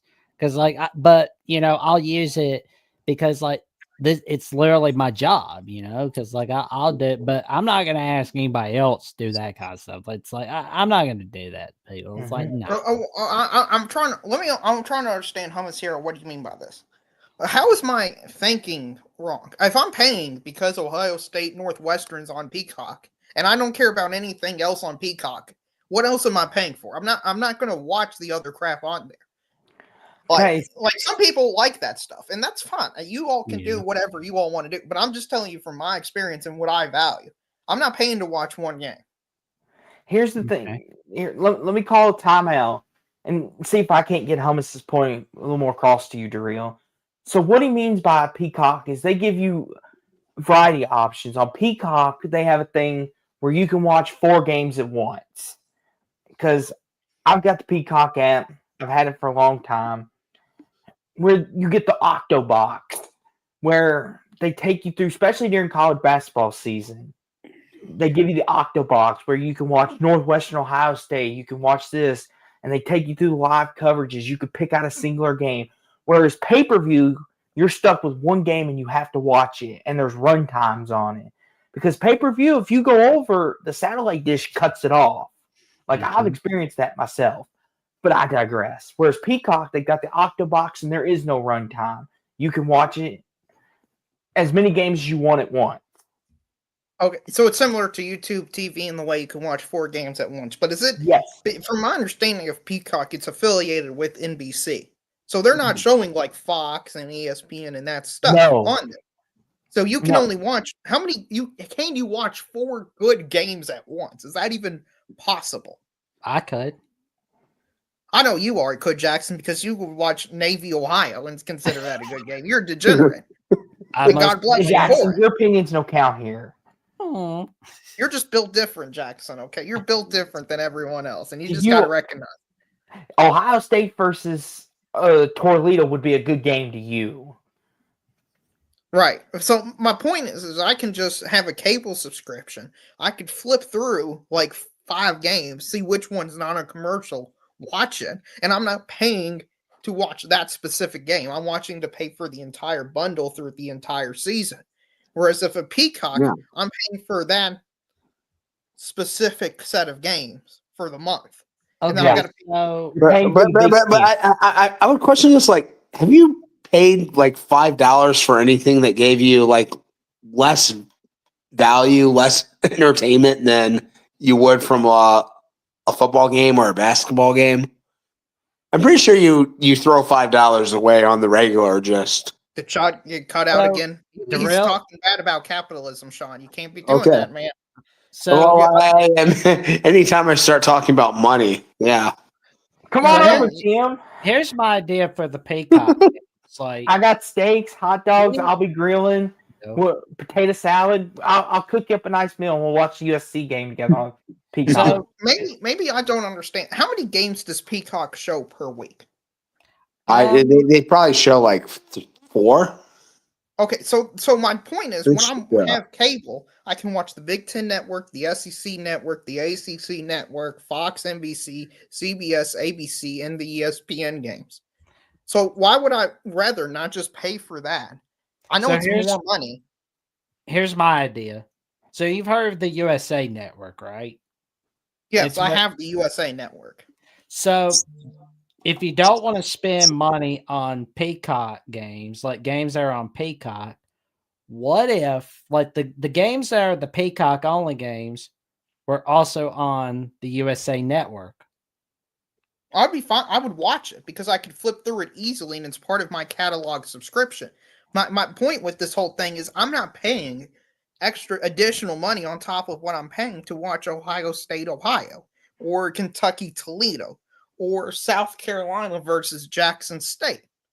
That's the only thing I'm saying. Why would I pay an additional money to only see one or two games? That on at the end of the day, I probably don't really. They're not like high level games even in the first place. It's usually crap teams playing. Well, I'll say this. Like, I don't know if there's any like college football documentaries on like Peacock. Like I'm sure there is, but I know that's what they have on ESPN Plus. They got like some of those Saturdays in the South documentaries. I mean, it's like that's yeah, one. but so Oh, SEC Network has those as well. yeah. Okay, let me interject real fast, Daryl. So we're all self-admittedly a basketball junkie here. When the three of us are, Daryl, Jackson, and me. I won't speak for Sean, but like Alabama, Purdue, that was on Peacock this year. Mm-hmm. Arizona, Purdue, that was a Peacock exclusive game. And Daryl, you were talking about how those games, those for basketball, those were big time impactful games. Those were important. But I get your point too, Daryl. Don't get me wrong. I have Dish Network here at my house, and I much prefer that than having to watch it on a tiny phone or a computer. I'm with you. I would rather watch it on the big screen TV and just have the remote and flip through. Right. Well, it's just the seamlessness that matters more than the screen size to me, and also the volume. Because I'm not just paying for Peacock because I want to watch something else. So I'm going to have to pay for that subscription. And then I'm going to have to pay for another subscription. By the time you pay for all the subscriptions to watch everything you want to watch, you're going to be paying more than cable. Or basically the same. And on top of that, you have the cumbersome responsibility of having to remember to cancel. Yes, Yeah. and you got to remember your passwords and all that stuff when logging in. It's a whole hassle. Where instead I just hit a button, I flip, and then I click it, and then I'm at the next game. And if that game's a commercial, I go to the next one, and so on and so on. So I'm never actually watching commercials. No. That is something they have to figure out if they're going to make streaming a thing for sports. Is to make it like portable, so you can get in and out of the app smoothly. Because if you can't do that, then I agree. Like, I mean, like the times I've watched any games on any of these apps, it's been kind of a pain. Like, and sometimes more than kind of a pain. Mm-hmm. Yeah. Right, Like, and I'll watch ACC Network and ES Plus and SEC Network Plus because you get those for free. But even when I put it up on my laptop and start streaming it, it like buffers all the time. It's slow. The commentary's horrendous because you can tell they're just paying like college students to do it who really don't know anything. So I don't think the effort is even there for it to justify the additional price. It's honestly like I don't know, Sean, if you watch baseball any or softball or lacrosse or any sports. I do watch lacrosse, but I'm a huge college wrestling fan, so I watch like every single dual meet, Big Ten Plus they have there. So I mean, like, yeah, I know the amateur quality you're talking about. Like, it's just It's honestly to the point where sometimes I just mute it and just don't. I'll just have something else on the TV and I'll just look over and see like a live scoreboard update. So let me ask you guys this: what with all these streaming services and all these things? What's the last true full game you all have watched with commercials Okay, and all? hold on. I want to respond to Hummus because he's attacking Kentucky. Listen, you can't attack my state like that, bro. I remember Ohio State Purdue when that was a Peacock game, and there's restaurants in Ohio showing that game. And Corey Brada was talking about how he was in a restaurant and he saw 4 different parts of the play happening because every TV was buffering. So it's not just Kentucky in the South has no internet thing, bro, type thing. It's no, these streaming services need to upgrade their quality.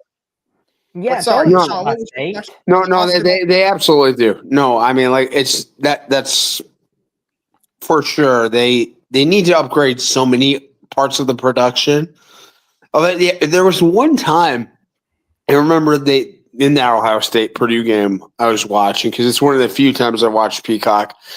It was on a review, and the review was taking a really long time, and they only had one angle. And somehow I'm the only one on camera right now. I hope you guys are all there. But they only had one. They only had one. They kept playing the same replay over and over and over again because I think they only had like one angle to show it from. Oh, that's that. Not to interrupt you, Sean, but that's with a lot of sports. Like they take too much time with that sometimes. But it's not. I mean, not like the time they take is the time they take. But like on more professional broadcasts, like they at least find a way to fill that air time.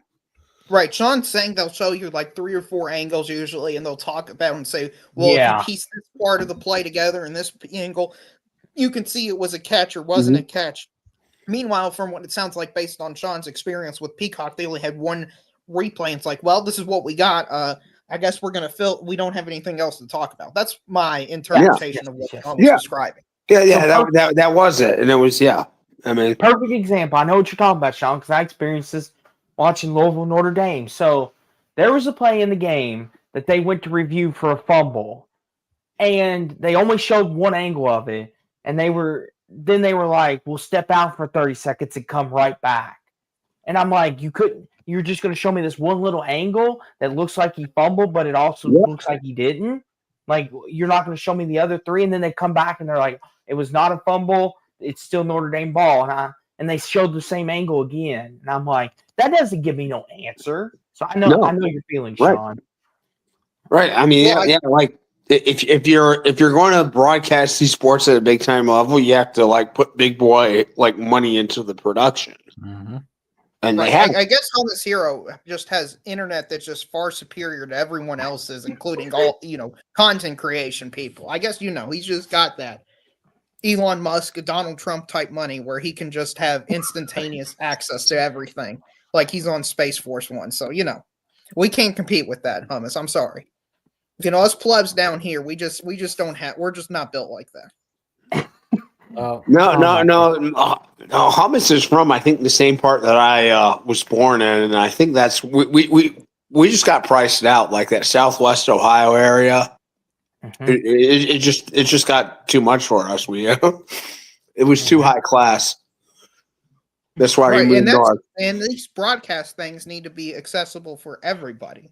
Yeah, and I think there's still like 10% of the USA. It may be a little less now that don't have internet at all, which is kind of crazy to think about. But I don't know if Jackson's been parts of Alabama, but I've been in parts of Kentucky before where there is no internet. There's no cell phone service in parts of Kentucky. I've been past some of those areas in Bama where there's like no internet service. That's where I'm like a mess. I'm like there's definitely parts of Michigan you get up there and it gets really, really spotty. Like you get north and kind of the middle of there, or you get into the UP. That is that's kind of no man's land out there. See, I live out in the middle of nowhere because I'm in Kentucky too. Spoiler alert. Like I live on a farm, so I got cows, chickens, horses, all that good stuff. Dogs, cats. Oh my God, you didn't tell me you had horses. How often do you get to ride the horses, man? Well, they're all retired now, Jackson. One horse is 32 years old and one's 25. They're old horses. But horses live that long? Yes. Hey, well, nice. Oh, that's cool. Horses in Kentucky is just a common thing you see. Like you'll see a horse in Kentucky and you'll just get used to it. See, Sean, if you didn't know that horses in Kentucky are meant to live longer, whereas in Ohio they may die at 9. No, I can't wait to meet those horses. Man, that's gonna be cool. But in all seriousness, though, to your all's point, though, the cell service sometimes I could, like right now, I've got fine service, but I could go outside and stand in the middle of my yard and I get no service. It doesn't make any sense.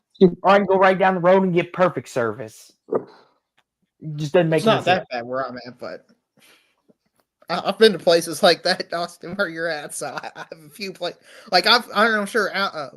Jackson's had this where you're in towns that are literally just cookie cutter towns, where the first biggest building is the church and the second biggest building is the school. Yeah. I'm not sure if you've been places that remote before. And then they've got like one grocery store that's like Tom's or Tim's grocery store, something like that. And they serve like bread and cheese and just very basic stuff. Oh man. Well, I know about the French and Indian War. It lasted from 1752 to 1765. I could have the years wrong, but I'll double check. Mm-hmm. And let me say this though, to kind of put a bow on this whole sports finagling streaming services. I mean, do you think it's made the sport overall better? Let me ask you guys that. Has it made the sport No. better? No. Not to this point. It hasn't. Okay. I think it's been a net negative up until this point. It could develop and become something that really adds a lot to the sport, but at this point, no. The games that are on streaming services are basically dead weight, and I mean, it's bad for the consumer to have to like ask them to spend more money and put it on this. The one thing I do like from the streaming services, the only thing I like so far is the all 22 version of the Prime football games. That I really enjoy. Mhm. Oh yeah, they show those for the college football playoff games, and those are really Oh cool. yeah. Well, I mean, I okay. Yeah. I watched the Sky Cam for the They show Notre that Dame too. game. They show the Sky Cam, the all 22. They show a bunch of different variations. They'll show like a Georgia sideline version and Georgia radio, and then an Alabama version with an Alabama radio. So they got. So I know what you're talking about. That is really cool. So there is a lot of possibility. There's a lot of potential with the streaming services. I'm not going to like poo-poo it and say it's just a terrible idea altogether. But what it's provided so far, I would say is probably a slight net negative. Mm-hmm. So we've got some breaking news real quick I'd like to share. Breaking news on Hunter Dickerson. He has been granted a 7th-year waiver. What? Of course. Why wouldn't he? And he will enter the transfer portal this fall. So, with that being said, what's our thought on this breaking news in this either wee hours of the morning, early morning, or wee hours of the evening? Well, let's When does Hunter Dickerson get a job? Is my thoughts on this. Hunter Dickerson, wasn't he at Michigan with like yeah, he went to the title Lavelle game. Blanchard and I don't know. What wasn't he there with like Jamal Crawford and well, there's one thing you need to remember. This could be an April Fool's joke.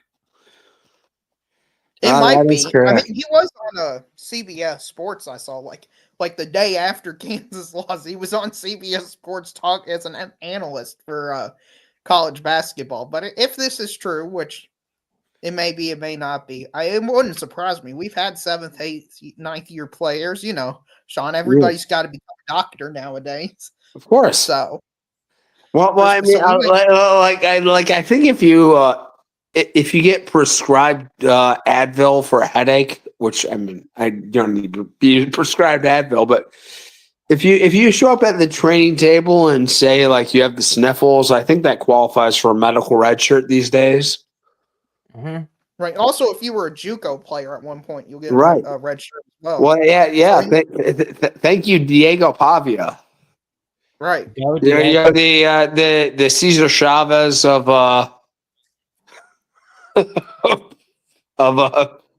college athletes here. Well, I'm not just making that. What was it? I was going to say there's a reason they say "Go Diego, go." Yep. Go Diego, That was a very go. obscure reference nobody got. That was a very obscure reference. Yeah, I did not get that. I Do remember you know it Dora from the it. Explorer? Yep. From Yeah, I know. Another show with Diego. I might be overage for that reference. I don't know. I did I not didn't know really if you watch had any Dora. kids or anything, Sean. Well, yeah. I just Dora the Explorer. yeah. I know I assumed you had a child or maybe a niece or nephew or cousin. Oh yeah. Oh, I'm very aware of Dora the Explorer, but I have not like ever watched an episode and paid attention. Well, they have somebody. Her cousin is Diego, and he has his own show. Oh, cool. I keep thinking about Good like family. Amazing World Gumball, like that one episode where they're like babysitting Anais, where they're just like walking her on a leash. Like Austin, I think you know what I'm talking about. I think I might too. It's been a minute. Yeah, but it was funny. Where it's like Oh yes, Tim. Tim gets it. swipe or no swiping, swipe. Or Yep, no. yep. Dora the Explorer. Yep.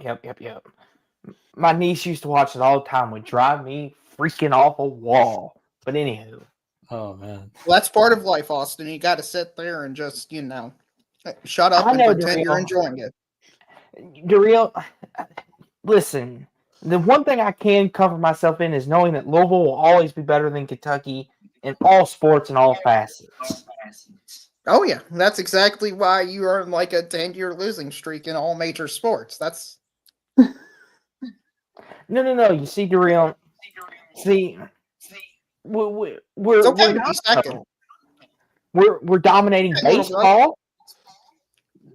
You just lost to us last year and the year before that. Dang it, he's got me. Okay. Yep, got you there, dude.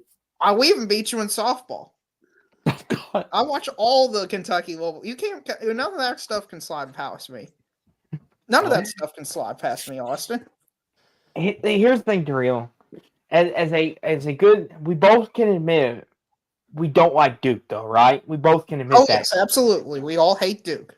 Okay, good. We'll even throw Jackson in here, especially. I don't know about Sean, how Ohio feels about Duke.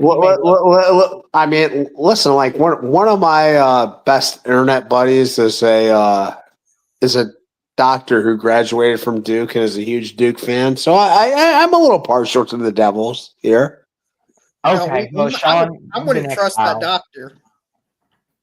I don't know what that doctor's up to. We might have to investigate that doctor. We might have to get Bobby Kennedy Jr. on the case. I'm not going to that doctor. Okay, come on, yeah. Look him up. His name is Rhino on X. Who doesn't trust a doctor name? Who doesn't trust a doctor named Rhino? Rhino? Okay, Sean. I listen. Austin, I think that's a political joke that you didn't get. I think that's no. It is. It is actually not. Yeah. Oh, okay. It has nothing to do with politics. Yeah. Well, it really is not. Darrell, what else we got going on in your world this week? The final thing I was wanting to rail about, just real quick, is I think I'm going to comment about this. Why is everything still about realignment when we know for sure nothing is going to happen in realignment? I'm tired of seeing, SMU is positioning themselves for realignment. UNC is ahead of the pack. None of this is happening until like 2030 at the minimum. Why are we talking about this 5 years in advance? This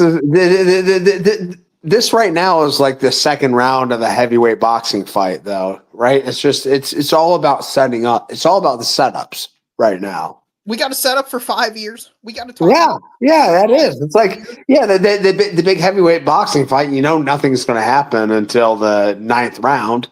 So you have to find something to talk about in the second, third round. I mean, we could talk about literally anything, and we're on. Oh my gosh, SMU may have done this thing, and UNC's positioning itself to go to this conference or this conference, which we've known for 4 years now.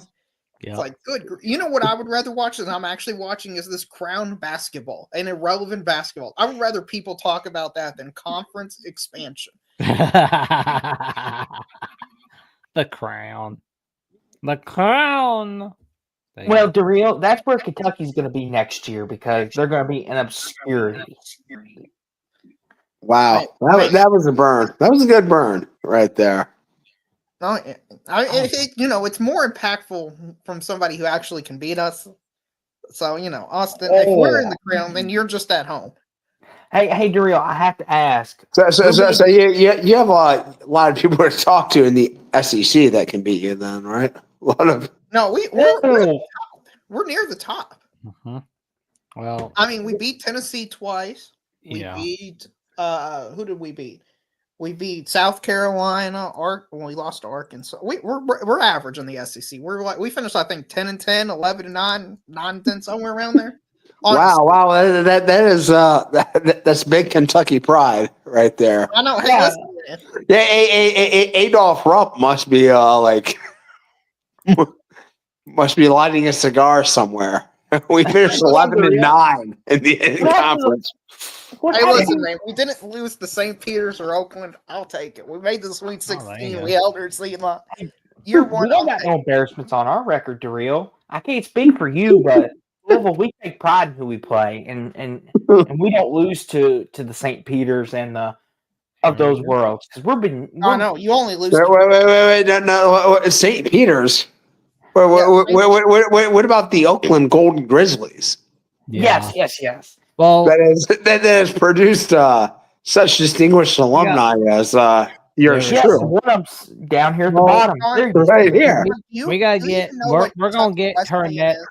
Yeah, we gotta get Turnett's caller. But before we get to him, Darrell, what have you got going on this week, man? Well, I guess I'll be talking about this crown tournament because it's actual sports on. I don't know why they created this or why it exists, but it's something, I guess. So Well, I promise you, Darrell, Will and I will talk a little bit about the crown on Wednesday afternoon. I give you my honest word. Well, there have actually been better games than March Madness, which is kind of sad to say, but they have been. I'll be talking about college baseball, talking about the downfall of Texas A&M, preseason #1, just the Florida State of college baseball, Texas A&M. Supposed to be really good, supposed to win it all, in contention. Absolute joke.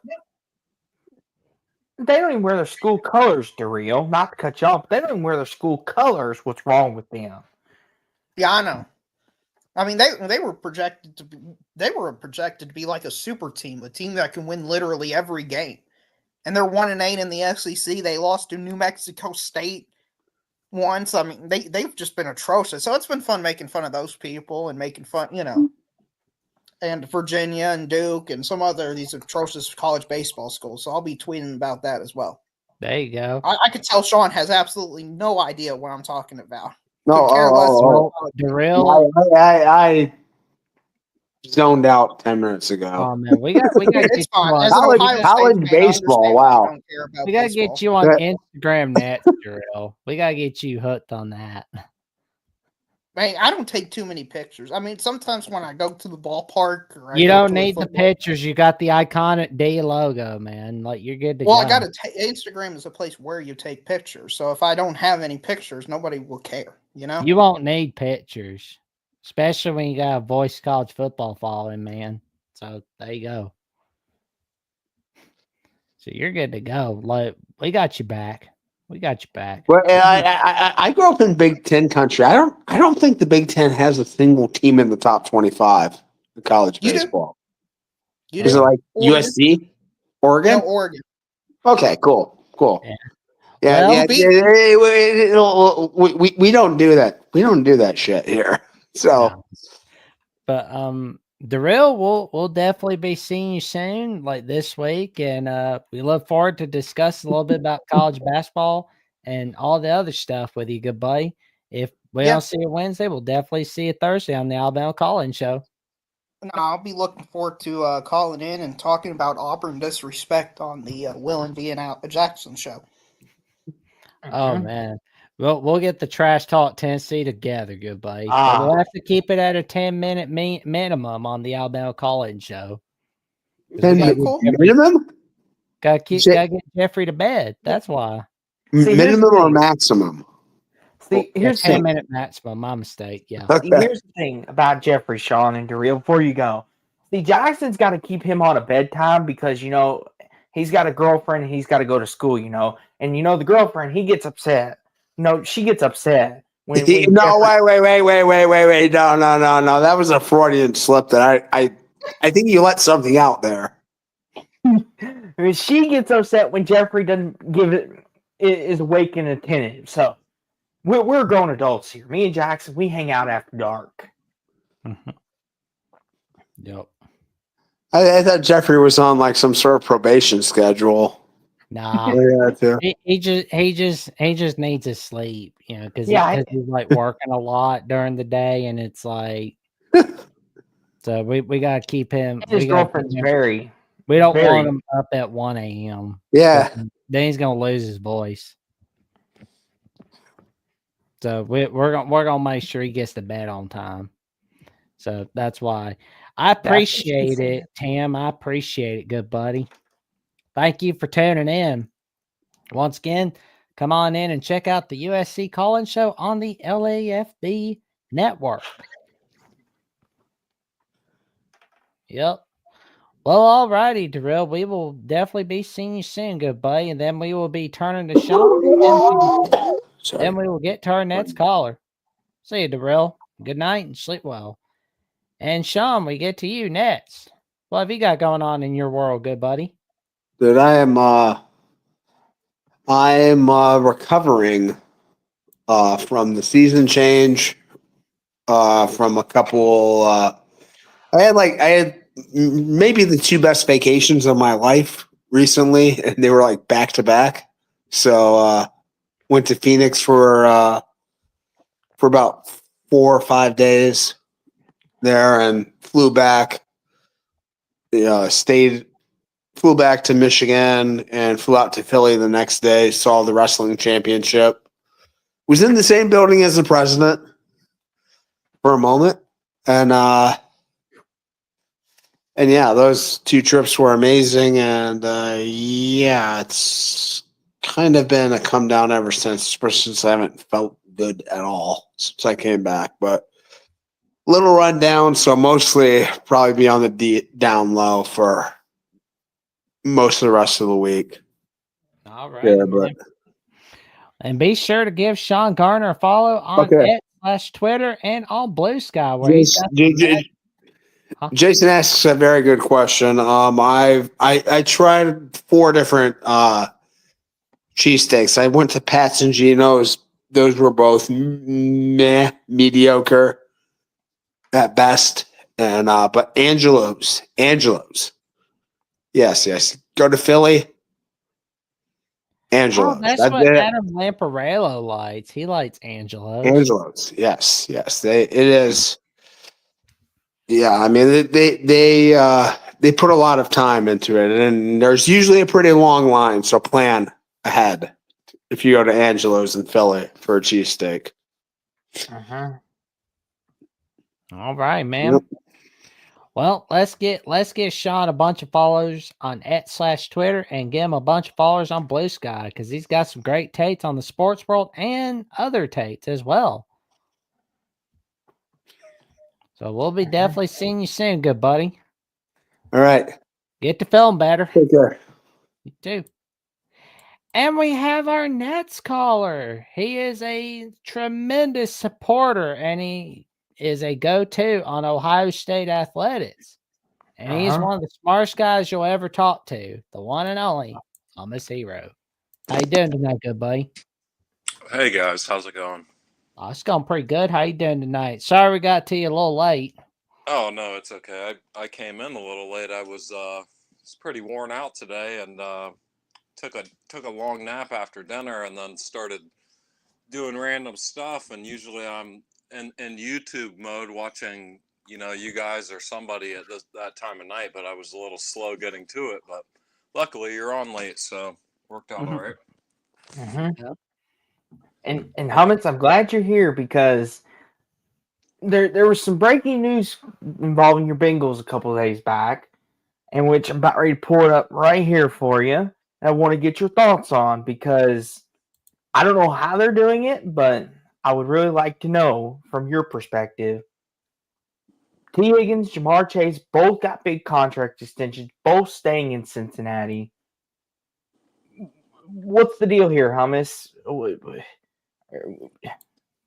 Well, I mean, I think it's great because you like to have stability, and obviously they want to hold on to Joe Burrow, and Joe Burrow wanted to keep it.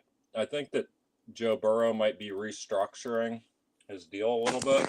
Is that maybe what's going on to maybe kind of free up some cap space so that they can sign some more defensive players and hopefully do well in the draft to make things work, because that's a lot of money on receivers. Like we've seen it time and time again where teams will let one or two good receivers go because there is kind of a wealth of receiver talent typically available. So I don't know. We'll see how it works out. I mean, I love T. Higgins and he's a solid player, but I just kind of wonder if you couldn't have got a rookie who would have been on that a 3-year deal, the rookie contract, where you don't have to pay near as much and the production. Yeah, If you sometimes. struck. Not to cut you off, Hummus. Sometimes it's 4, 5, depending on. I've seen rookies do 5 years, but most of the time it's 3 to 4. Yeah. So we'll see how it works out. I mean, I like having T back, like I said, because I knew they were going to get it done with Chase because, I mean, Chase is indispensable. Like if you have a Jamar Chase, you got to hold on to him. But then T Higgins is very solid. Don't get me wrong, but I'm just wondering if they maybe could have got, somebody like our guy Emeka in the end of the first round. You never know; he might not be around, but he could have potentially been around. And there's just typically a lot of good receivers there. So I don't know.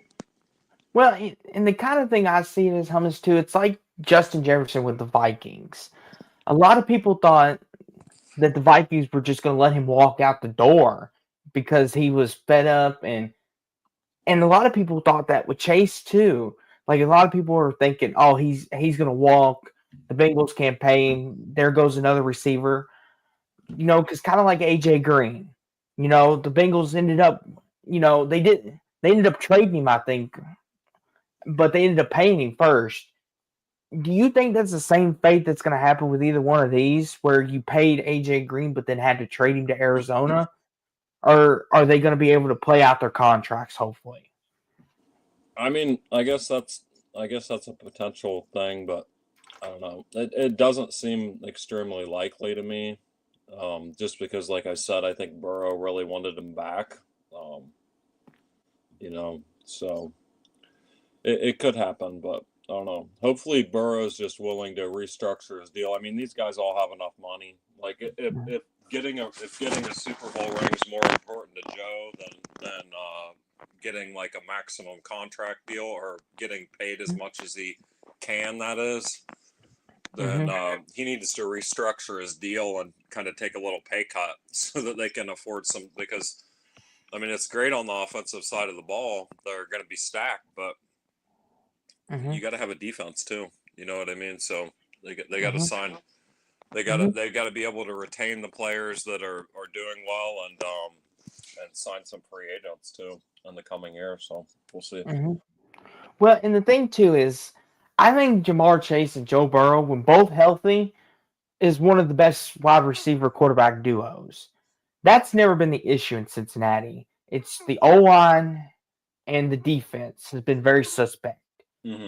I remember the game this past year against the Giants where they held the Giants to, I believe it was 10 points, and everyone thought that was a big accomplishment, when in all actuality it was the Giants were just that bad. And it's just like, if you get Burrow some offensive line help, imagine, the stats that he had this year. If they get some O-line help, Burrow might be able to not only win MVP, but he might be able to take them the whole way. Heck, he almost won the whole thing without an O-line in 2021. Yeah, well, the offensive line was better. It regressed a little bit this past year, but it was a little bit better in 2022, and it was probably even a little bit better than that in 2023. So they had done a good job. Like Karras was he was a good pickup when they got him, and I think that they get Orlando Brown Jr. They Mhm. got a good couple good pickups. But I mean, I agree. You can never have a good enough offensive line, especially when you want to have the passing attack that the Bengals do. So you got to Mhm. have pass protection. It's important, Mhm. and a good pass blocking running Mhm. back too. So Mhm. and they lost Mixon, and Mixon was good with that. So Mhm. Well, the thing too is, too, Hummus and Jackson, I've never experienced a really that bad of an O-line as a Cowboys fan because that was one thing that we always have had, a great offensive line. So for me, this past couple years, having our offensive line be deteriorated, it's kind of a new situation. Whereas for you, the Titans and the Bengals down there, like now I understand what you all are going through. Like I'm like, man, now I understand what the Bears, what the Giants, what the Bengals, what the Titans feel like now. Like an O line, like because that's just one thing we've always done great is draft O Mhm. linemen, and they've always been our strong point. No matter yeah, what you think of our owner, he's always done that well. Draft O lineman good. yeah. But The now cow I the under, Cowboys always seem to. That's a good point. yes, and that's the thing too, Hummus. Now I'm starting to understand now what you went through and what Jackson went through with Derrick Henry. How Dak is not having any O line help. He can't. He has no time. I'm starting to understand it now. The Bears were the worst, man.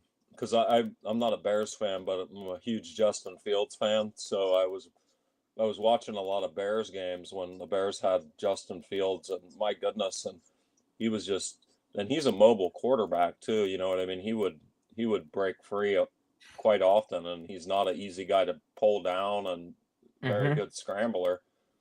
And Mm-hmm. I can't remember, but I think he was sacked either first or second most in the league, like both years that he was there in Chicago. Well, Mm-hmm. he was there Yeah. 3, but the both years that he was like the full time starter. So, Mm-hmm. And uh, Sean asked real quick, Hummus. He said, "What does Hummus think about letting Jesse Bates walk?" I'll say this, Hummus. You let a good one walk out the door. I know business decisions have to be made, but the Falcons got them a good one. yeah, no, it's not good. Once again, that's what I'm saying. Like, I just kind of wonder about. I mean, it's professional sports. I get it. You know what I mean? Mm-hmm. Like these guys are demanding these contracts and stuff, but it is what it is. And in some ways, like I said, I hate to be like this because it sounds bad as a fan, but in some ways, I think they should have probably let Higgins walk. I just don't know if you can pay this much to 2 wide receivers. You know what I mean? It sucks, but like I just don't know if you can do it. I don't know if it's a realistic way to get back to the Super Bowl, Mm-hmm. but we'll see. We'll see. Mm-hmm. Like I said, if And Burrow Jason, restructures his deal, mm-hmm. And Hummus says, I mean, not you, not Hummus, wrong person. Jason Hope. My apologies. I just, I just want Justin Fields to bring some normalcy to the Jets. Hopefully, they can just run the offense, an effective offense, no dumb gimmicks. I will say this, and Hummus can attest to this. You're probably going to be running a lot of read options with Fields because I believe they did that at Ohio State too, right, Hummus? uh, I mean, honestly, not a tremendous amount, but I mean, yeah, there's some of that, and he can definitely do that.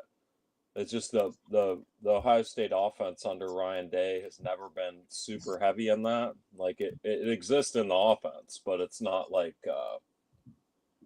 everybody thought that when Will Howard came from Kansas State because Kansas State's that's kind of like one of their bread and butter type deals, Mm-hmm. and they thought, oh, that they're going to be doing.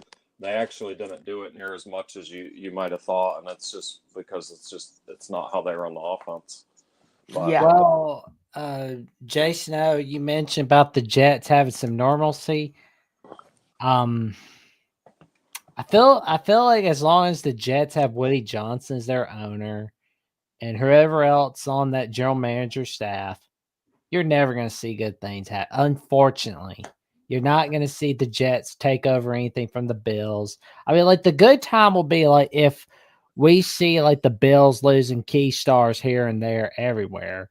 And like the Dolphins, things haven't really worked out like they thought it would. I know, but Woody Johnson's the owner.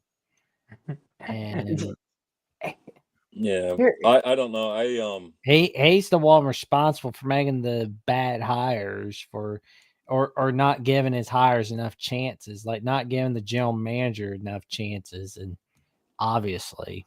I know the Jets haven't been the greatest franchise recently, well, really ever, but I just like to see Justin succeed. I think he's such a good guy, and he's a great teammate. Anybody who's ever played with the guy just loves him, and he's a Mhm. good leader. And I think he's more talented than what I think he's kind of got the.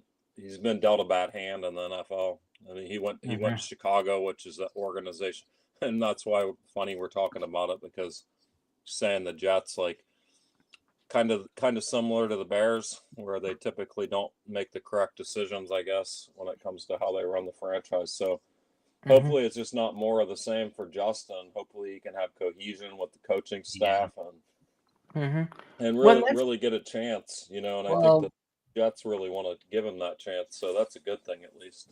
agreed. And I really hope Aaron Glenn does well at the Jets. I really I do do. too. Because it's like you do have a good chance to get in second place in the AFC East if things go your way.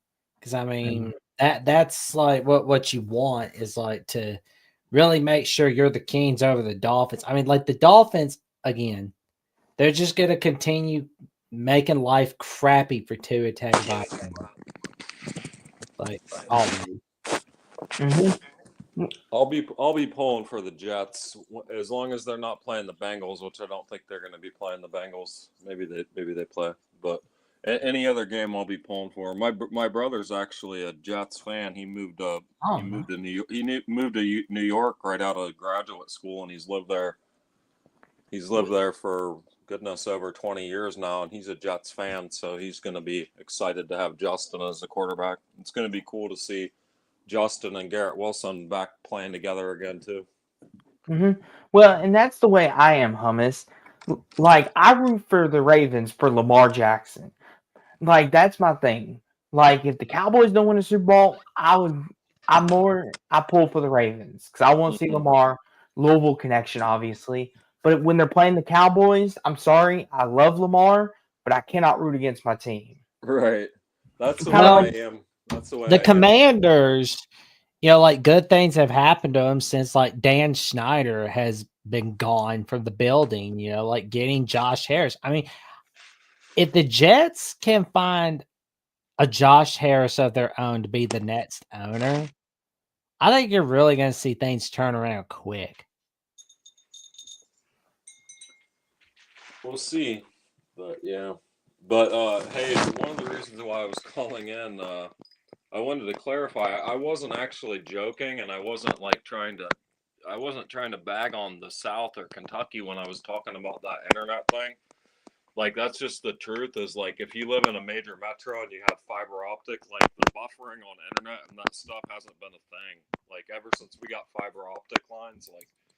And it's not expensive either. It's not like I'm paying like a premium. It's just reality. Like That, for like 40 bucks or whatever, you can get the low end fiber optic, and it's literally like that, twice as fast.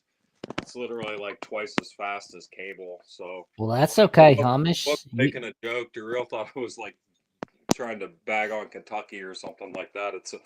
But there's always drawbacks. If you live in a bigger city, you also got to deal with the threat of being carjacked and Yeah. air pollution and all that kind of stuff. So you know what I mean? Like, Well, Hamish, I mean, we've known you for a good amount of years. Like, we know you're good to go, man. You're no worries, man. So yeah, I you're wasn't good. bagging on the real. I kind of wanted to talk to him because some of the stuff that he was saying, that was the end of it. But when he's talking about the peacock, what I was trying to get through to him was that like it's the same thing, just on a different scale with cable TV. Mhm. Like with Peacock, don't get me wrong, they're making you pay for one Mhm. subscription service to watch a handful of games, and it's like $8 or $9 or whatever it Mhm. is. But the reality is, for a person like me, and probably for you guys and Real, when you pay for cable, you're paying for a handful of channels, and they make you pay for 100 channels.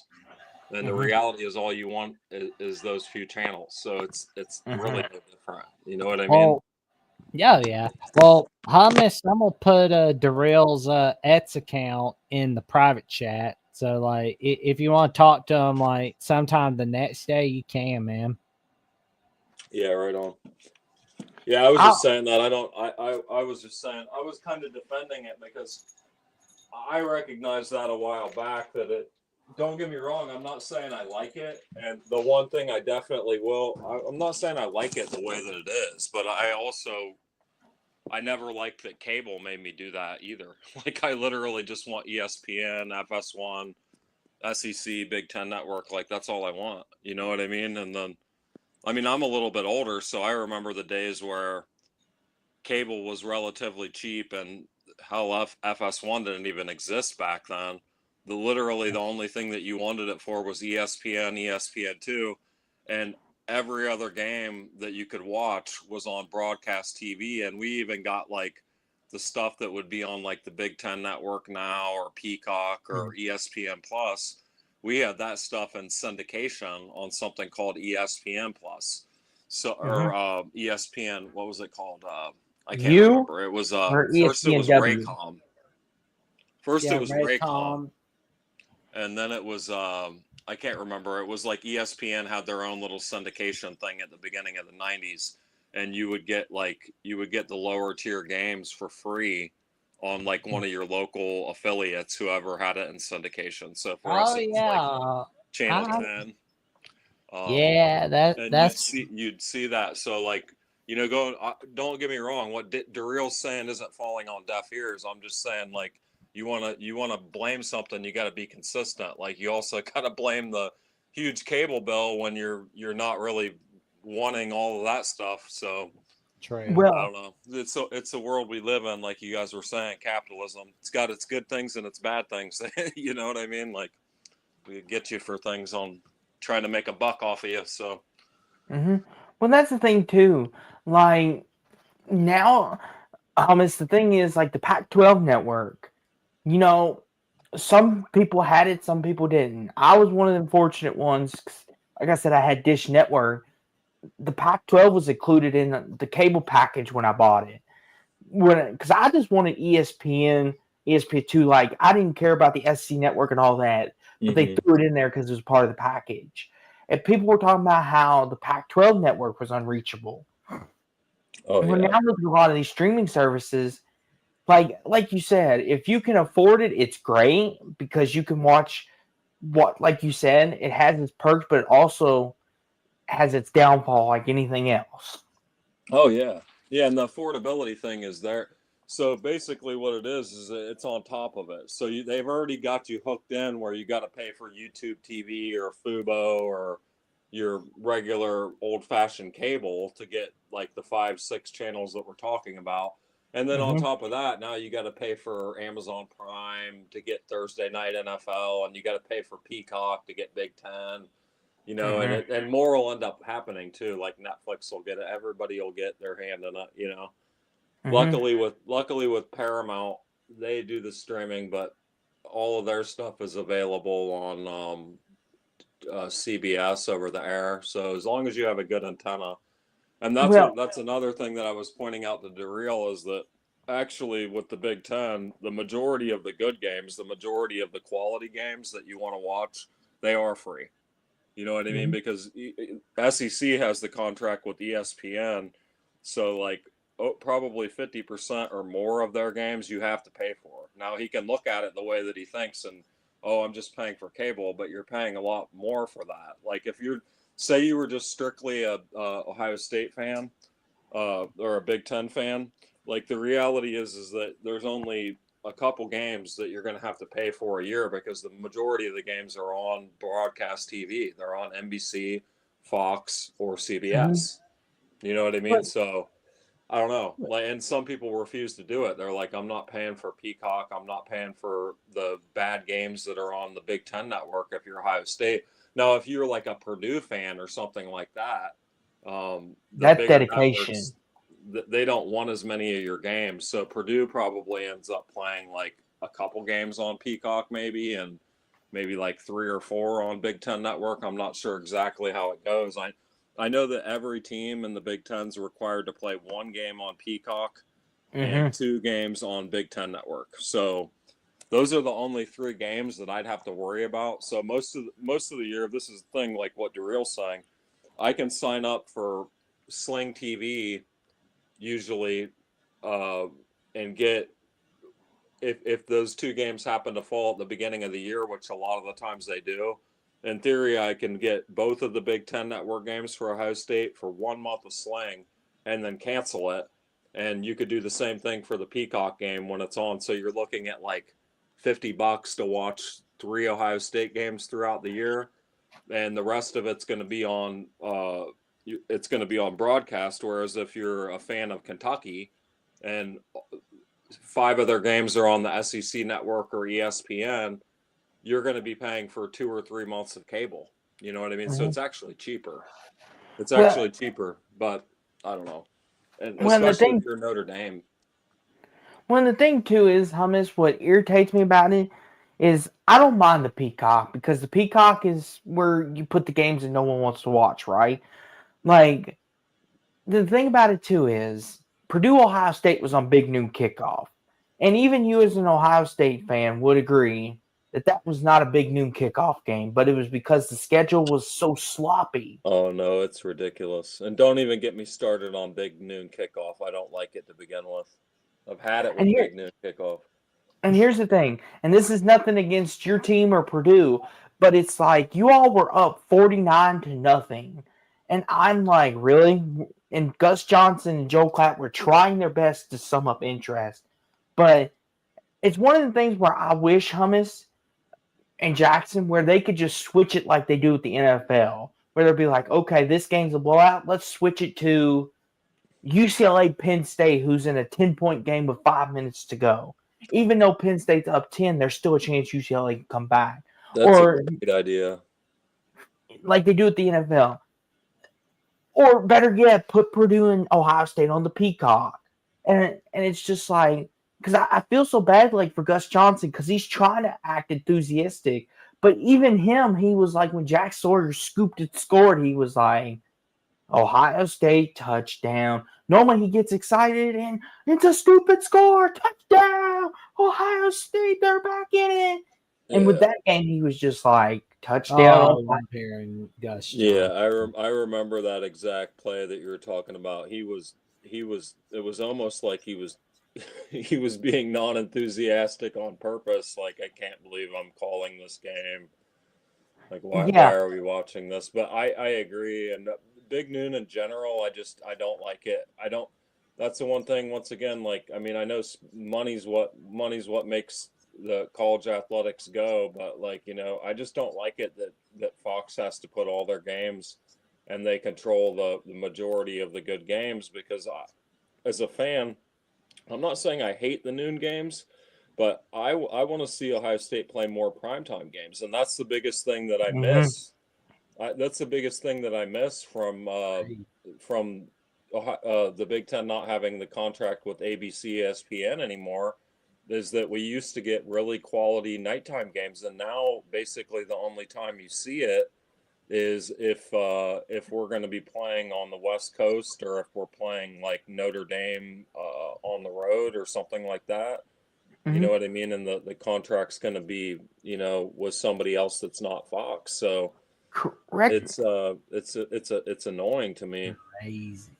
Correct me if I'm wrong, Hummus, but the only regular season nighttime game y'all played was against Oregon, correct? Yeah, and the only reason that wasn't a Fox game, probably, well, there's like a drawing, not a drawing, like a Fox gets to select first most weeks, I think. But the main reason why that one was an NBC game is simple. It's because they can't put that one on Big Noon. Like, you're never going to see Oregon games at home on Big Noon, because they'd be 9 a.m. local time.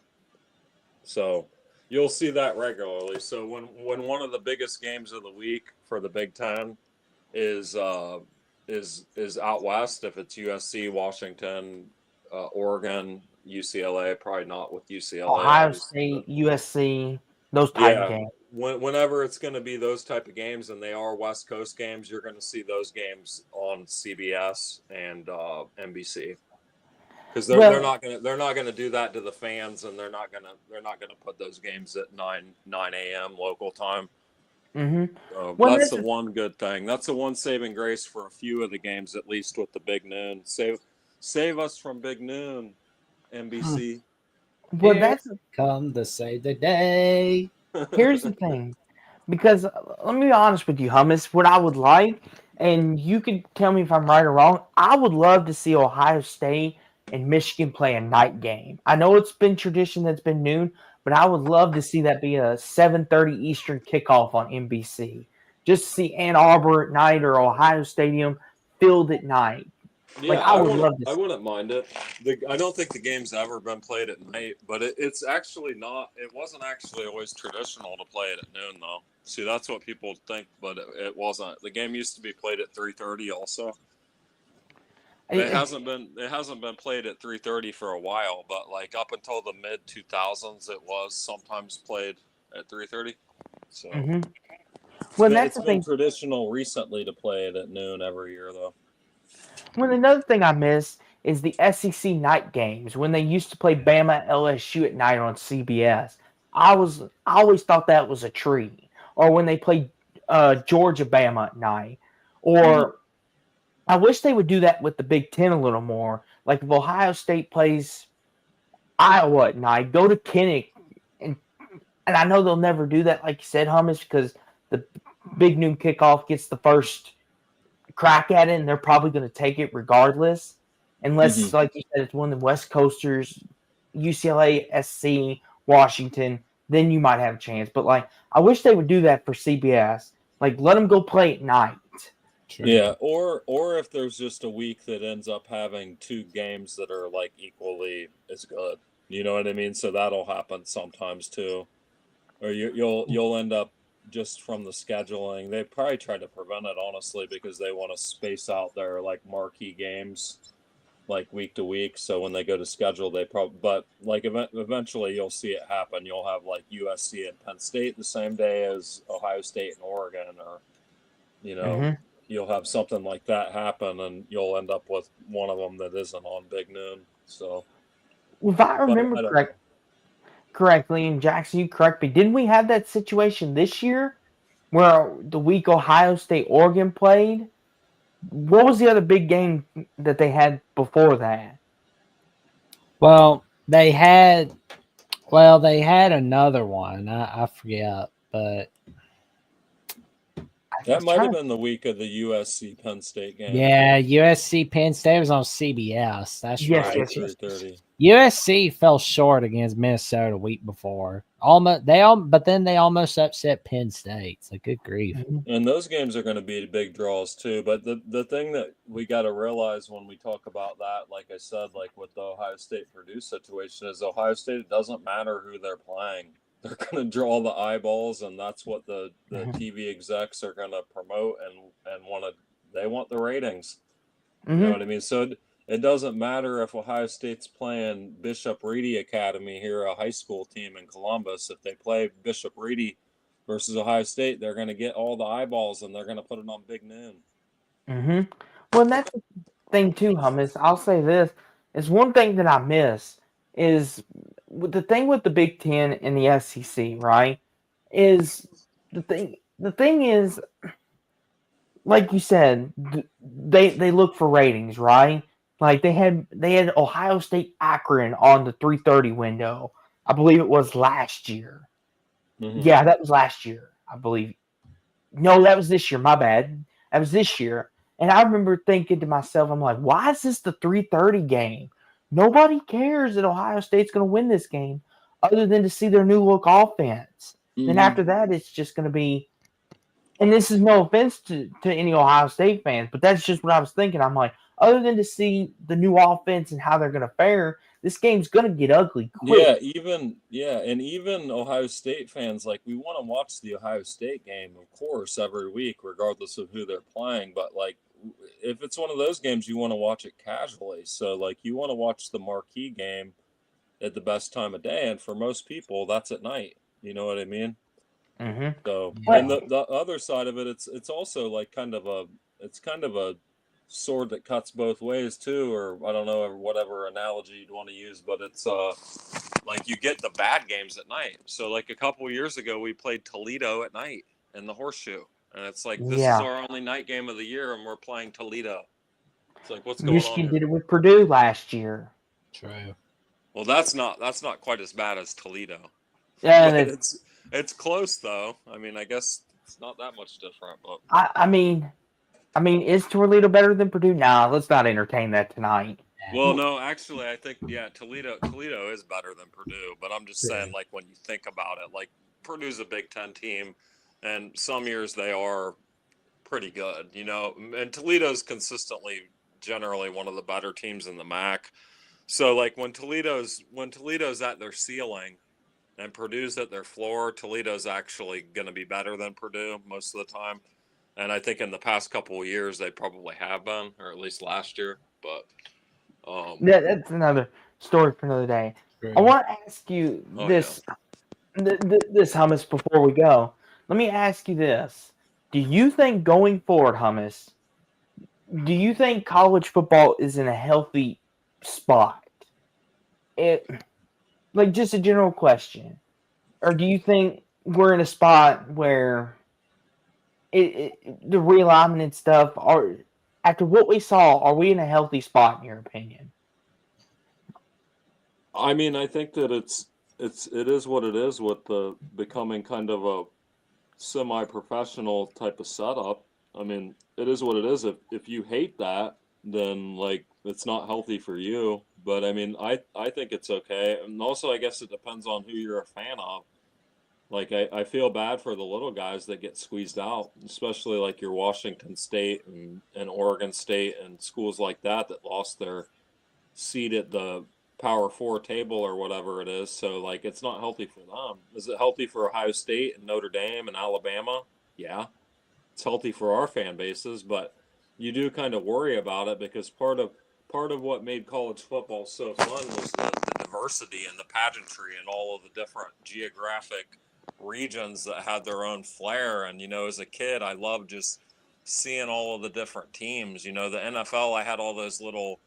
You guys probably maybe don't even remember them, but when I was a kid, you could get them for a quarter out of the gumball machine, and they were. You guys probably don't even really remember gumball machines. You've probably seen it on TV, but I've seen them in person.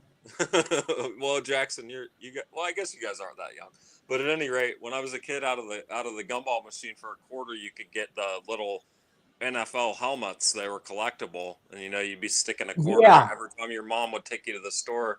You'd be, can I have a quarter, Mom? Can I have a quarter? And you'd be trying to collect all of the NFL teams, and then you get them all, and it's like, well, now I have them all. There's only 30 teams, or however many teams there were back then. But with college football, you couldn't collect the helmets. But with college football, it was always so cool as a kid because it was like there's so many teams. You know what I mean? And so much stuff can happen, and the little guy David can slay Goliath anytime you know it. You know what I mean? And is some of that going to probably go away if we move to like more of a Super League type setup? Yeah, it is. And that sucks to see because it's part of what made the sport fun, in my opinion. So I don't know. I guess that's kind of a question that has multiple answers, I guess, depending on exactly what factors you're looking at. Well, and like Jason says, he says, I don't think CFP is that healthy. The things that made the sport interesting are going away. Everyone isn't a fan of a huge school. Agreed. And like for college basketball, I've kind of gotten to the like I love college football, I love college basketball, but I'm starting to prefer college basketball over the football. For the simple fact is Auburn can lose at any time. Whereas Ohio State, there's only 3 realistic teams that can beat them every year: Penn State, Michigan, Oregon, maybe Washington on a really good year. Other than that, Ohio State's not going to lose until they play one of them teams. That's where I'm kind of at with it. Yeah, but that's really that's not something new, though. I mean, That's true. something. That's You're not used to something winning. That's not something new. It's always been the way with the teams that are at the top of the sport that there's very few times that they lose. I mean, like for context, we talk about like David getting the better of Goliath. Like Ohio State has the longest streak of any major conference team against what we would call G5 or G6 or whatever. The last time Ohio State lost to one was Air Force. And I want to say that was in the 1991 Liberty Bowl. So it's literally been that long since like a true David beat Ohio State's Goliath. Like, and that's abnormal. Don't get me wrong. I think Texas is the second longest, and theirs is pretty long too. I think they lost to somebody in like 95 or 96. But at any rate, that I don't think that has changed so much at the top of the sport. But in the middle, it will. You know what I mean? So you're going to see your whoever you would consider to be like second tier type teams, like a Auburn or a Washington or somebody like that, and they're still going to have a lot more money. So it's going to be less likely that a lower tier team can even beat them. You know what I mean? And we're going to arrive at the point probably where you have more of an NFL type setup. You know what I mean? You have these 40 or 50 teams that are just so much better than the other ones remaining, and that will be something different. You know what I mean? It always really was the case. Like everybody likes to poke at Ohio State's record against the SEC, like in the past, however many times they've played SEC teams that they've lost. But the reality is that almost every one of those SEC teams that Ohio State lost to was like really, really good. You know what I mean? They weren't playing Vandy and Kentucky. They were playing like Alabama and Georgia and, Tennessee or whoever it might have been, like all the way going back to the mid 90s. Like it was either always playing them in a BCS game or a national championship or the Citrus Bowl at minimum or something like that. It was never like you're playing like the 8th best team in the conference. So like that really hasn't changed that much. It's still going to be your Alabamas that can slay Ohio State and vice versa and stuff like that. That's the way I'd like to see it. Well, the last thing I'll say, hummus, is I remember the year you all beat Alabama in the Sugar Bowl, and people thought that was a major accomplishment. They were like, "Oh, Ohio State finally got one over." And it's like, when you think about it, you're on the same talent level. And like you said, people that mock Ohio State, here's the thing. I've always had respect for the Buckeyes for one simple reason is because they're at the point where they could line up against a Georgia tomorrow or a Bama or Texas and beat them. That's how good you all are. Yeah. Well, also the thing about the Ohio State and SEC record, people like to bring up history and they don't actually like to pay attention to like current and more recent history. And like Ohio State doesn't even have a losing record against the SEC. I don't think in like the last 6 games, I want to say they're like 3-3. You know what I mean? So it's like it's actually not even relevant. And I think that would include Missouri too, which I think everybody can agree that's kind of a laughable one actually, because it was that game was not a fair fight with rosters being complete. Like it was literally like Ohio State's second and third team offense for the most part playing against Missouri, who had very few opt-outs. So that game, that ticked me off because not because your players sit out or nothing, because that's normal. What ticked me off is that was a really good Missouri team, and they didn't get a chance to prove it. They beat your second stringers, like you said. That's what ticks me off. Yeah, that's a good point, Austin. That's an annoying thing that people sometimes overlook about the whole opt-out in the bowl game thing, is that also it discredits the other team from a win. Like, of course, you're going to look at the team that had the 100 opt-outs and be like, oh, you didn't really beat them. But the team that did beat them, it discredits their win. And it's like, well, maybe we would have beat them anyways. You know what I mean? So, but that's one of those you'll never know deals, I guess. And here's the thing. But USC beat. That's another That's another thing. That's one thing that I will say I think is healthier about college football moving forward, definitely with the 12-team playoff, and if it expands further, is that at least some of that goes away. Like we didn't have to see the New Year's Six games this past season with the hundreds of opt-outs across the board throughout the games. Like we were spared that. Everybody who would have been in the New Year's Six, all of their players played in the CFP, right? So that was a Yeah. bonus. Yes. And the thing I'll say too is about it is the fact is then if you look at the players that had the opt outs and beat the team with the full team, so to speak, like if Ohio State had won that game, everyone would have been like, "Oh, silly Missouri! They thought they could compete." It's a double standard.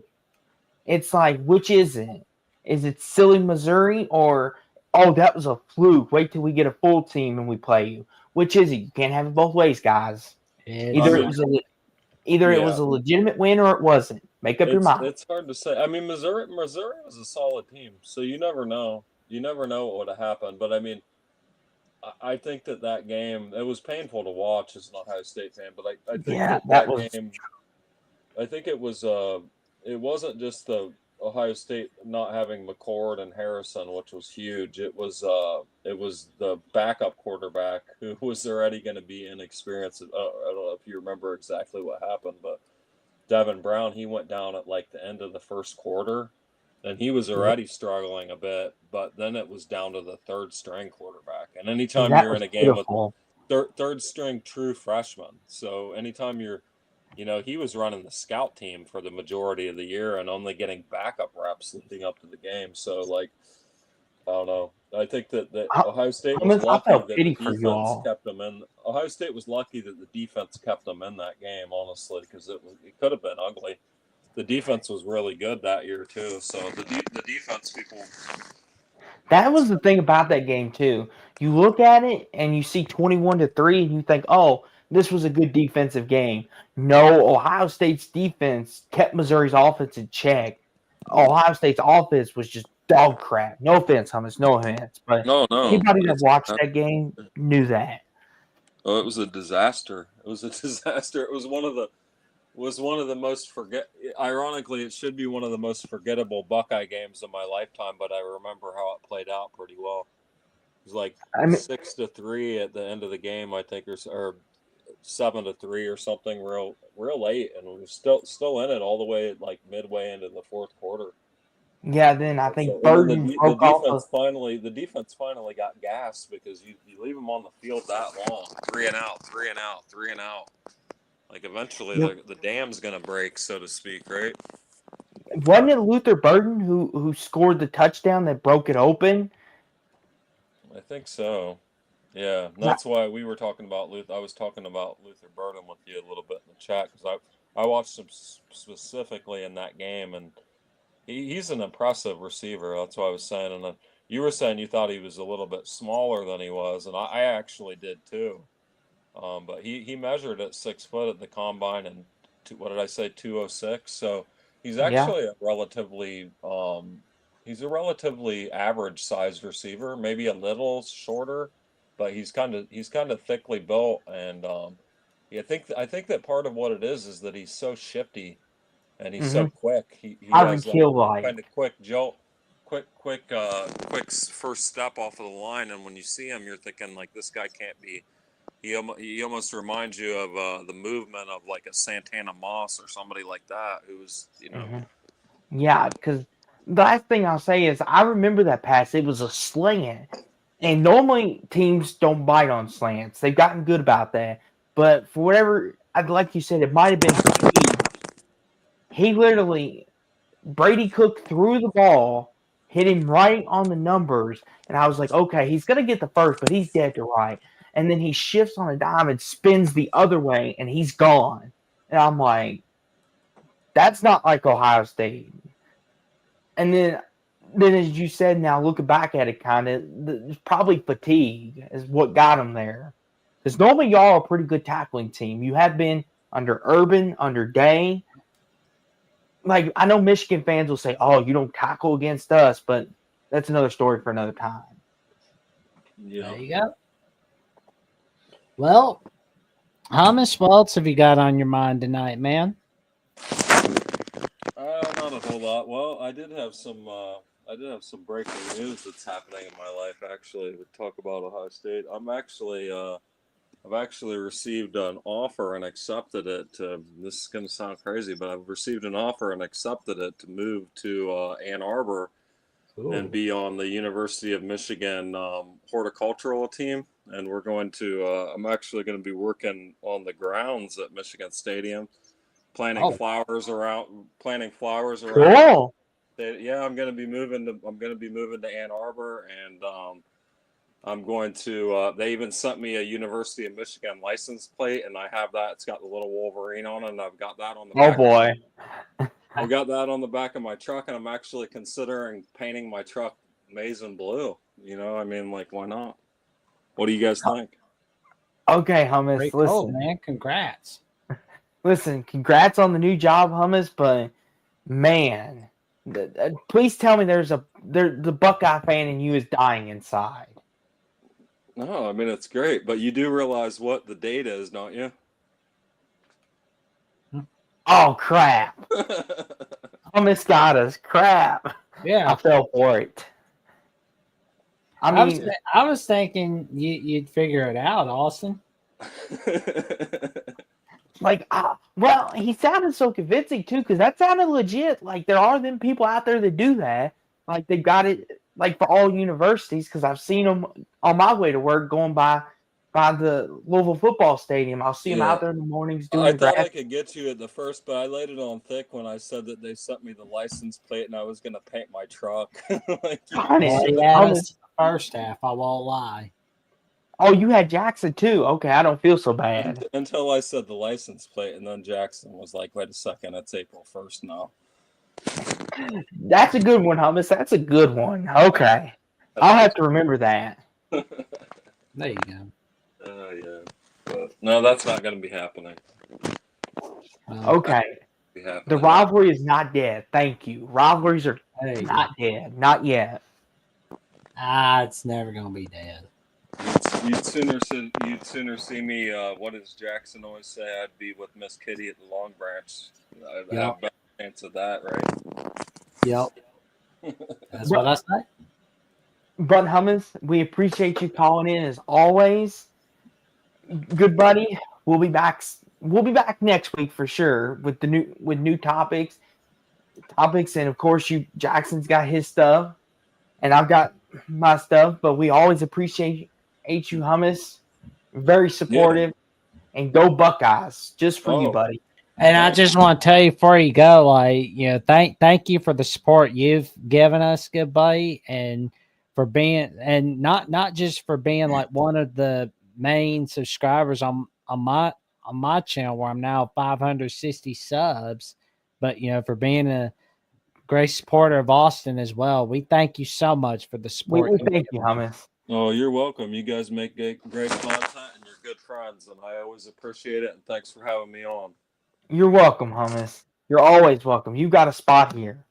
All right. I'll see you guys next time. Have a good one. See you next time. Jackson. Then there was two. Huh? But Jackson, before we get to promoting Alabama and all that, let me take a time, Jackson.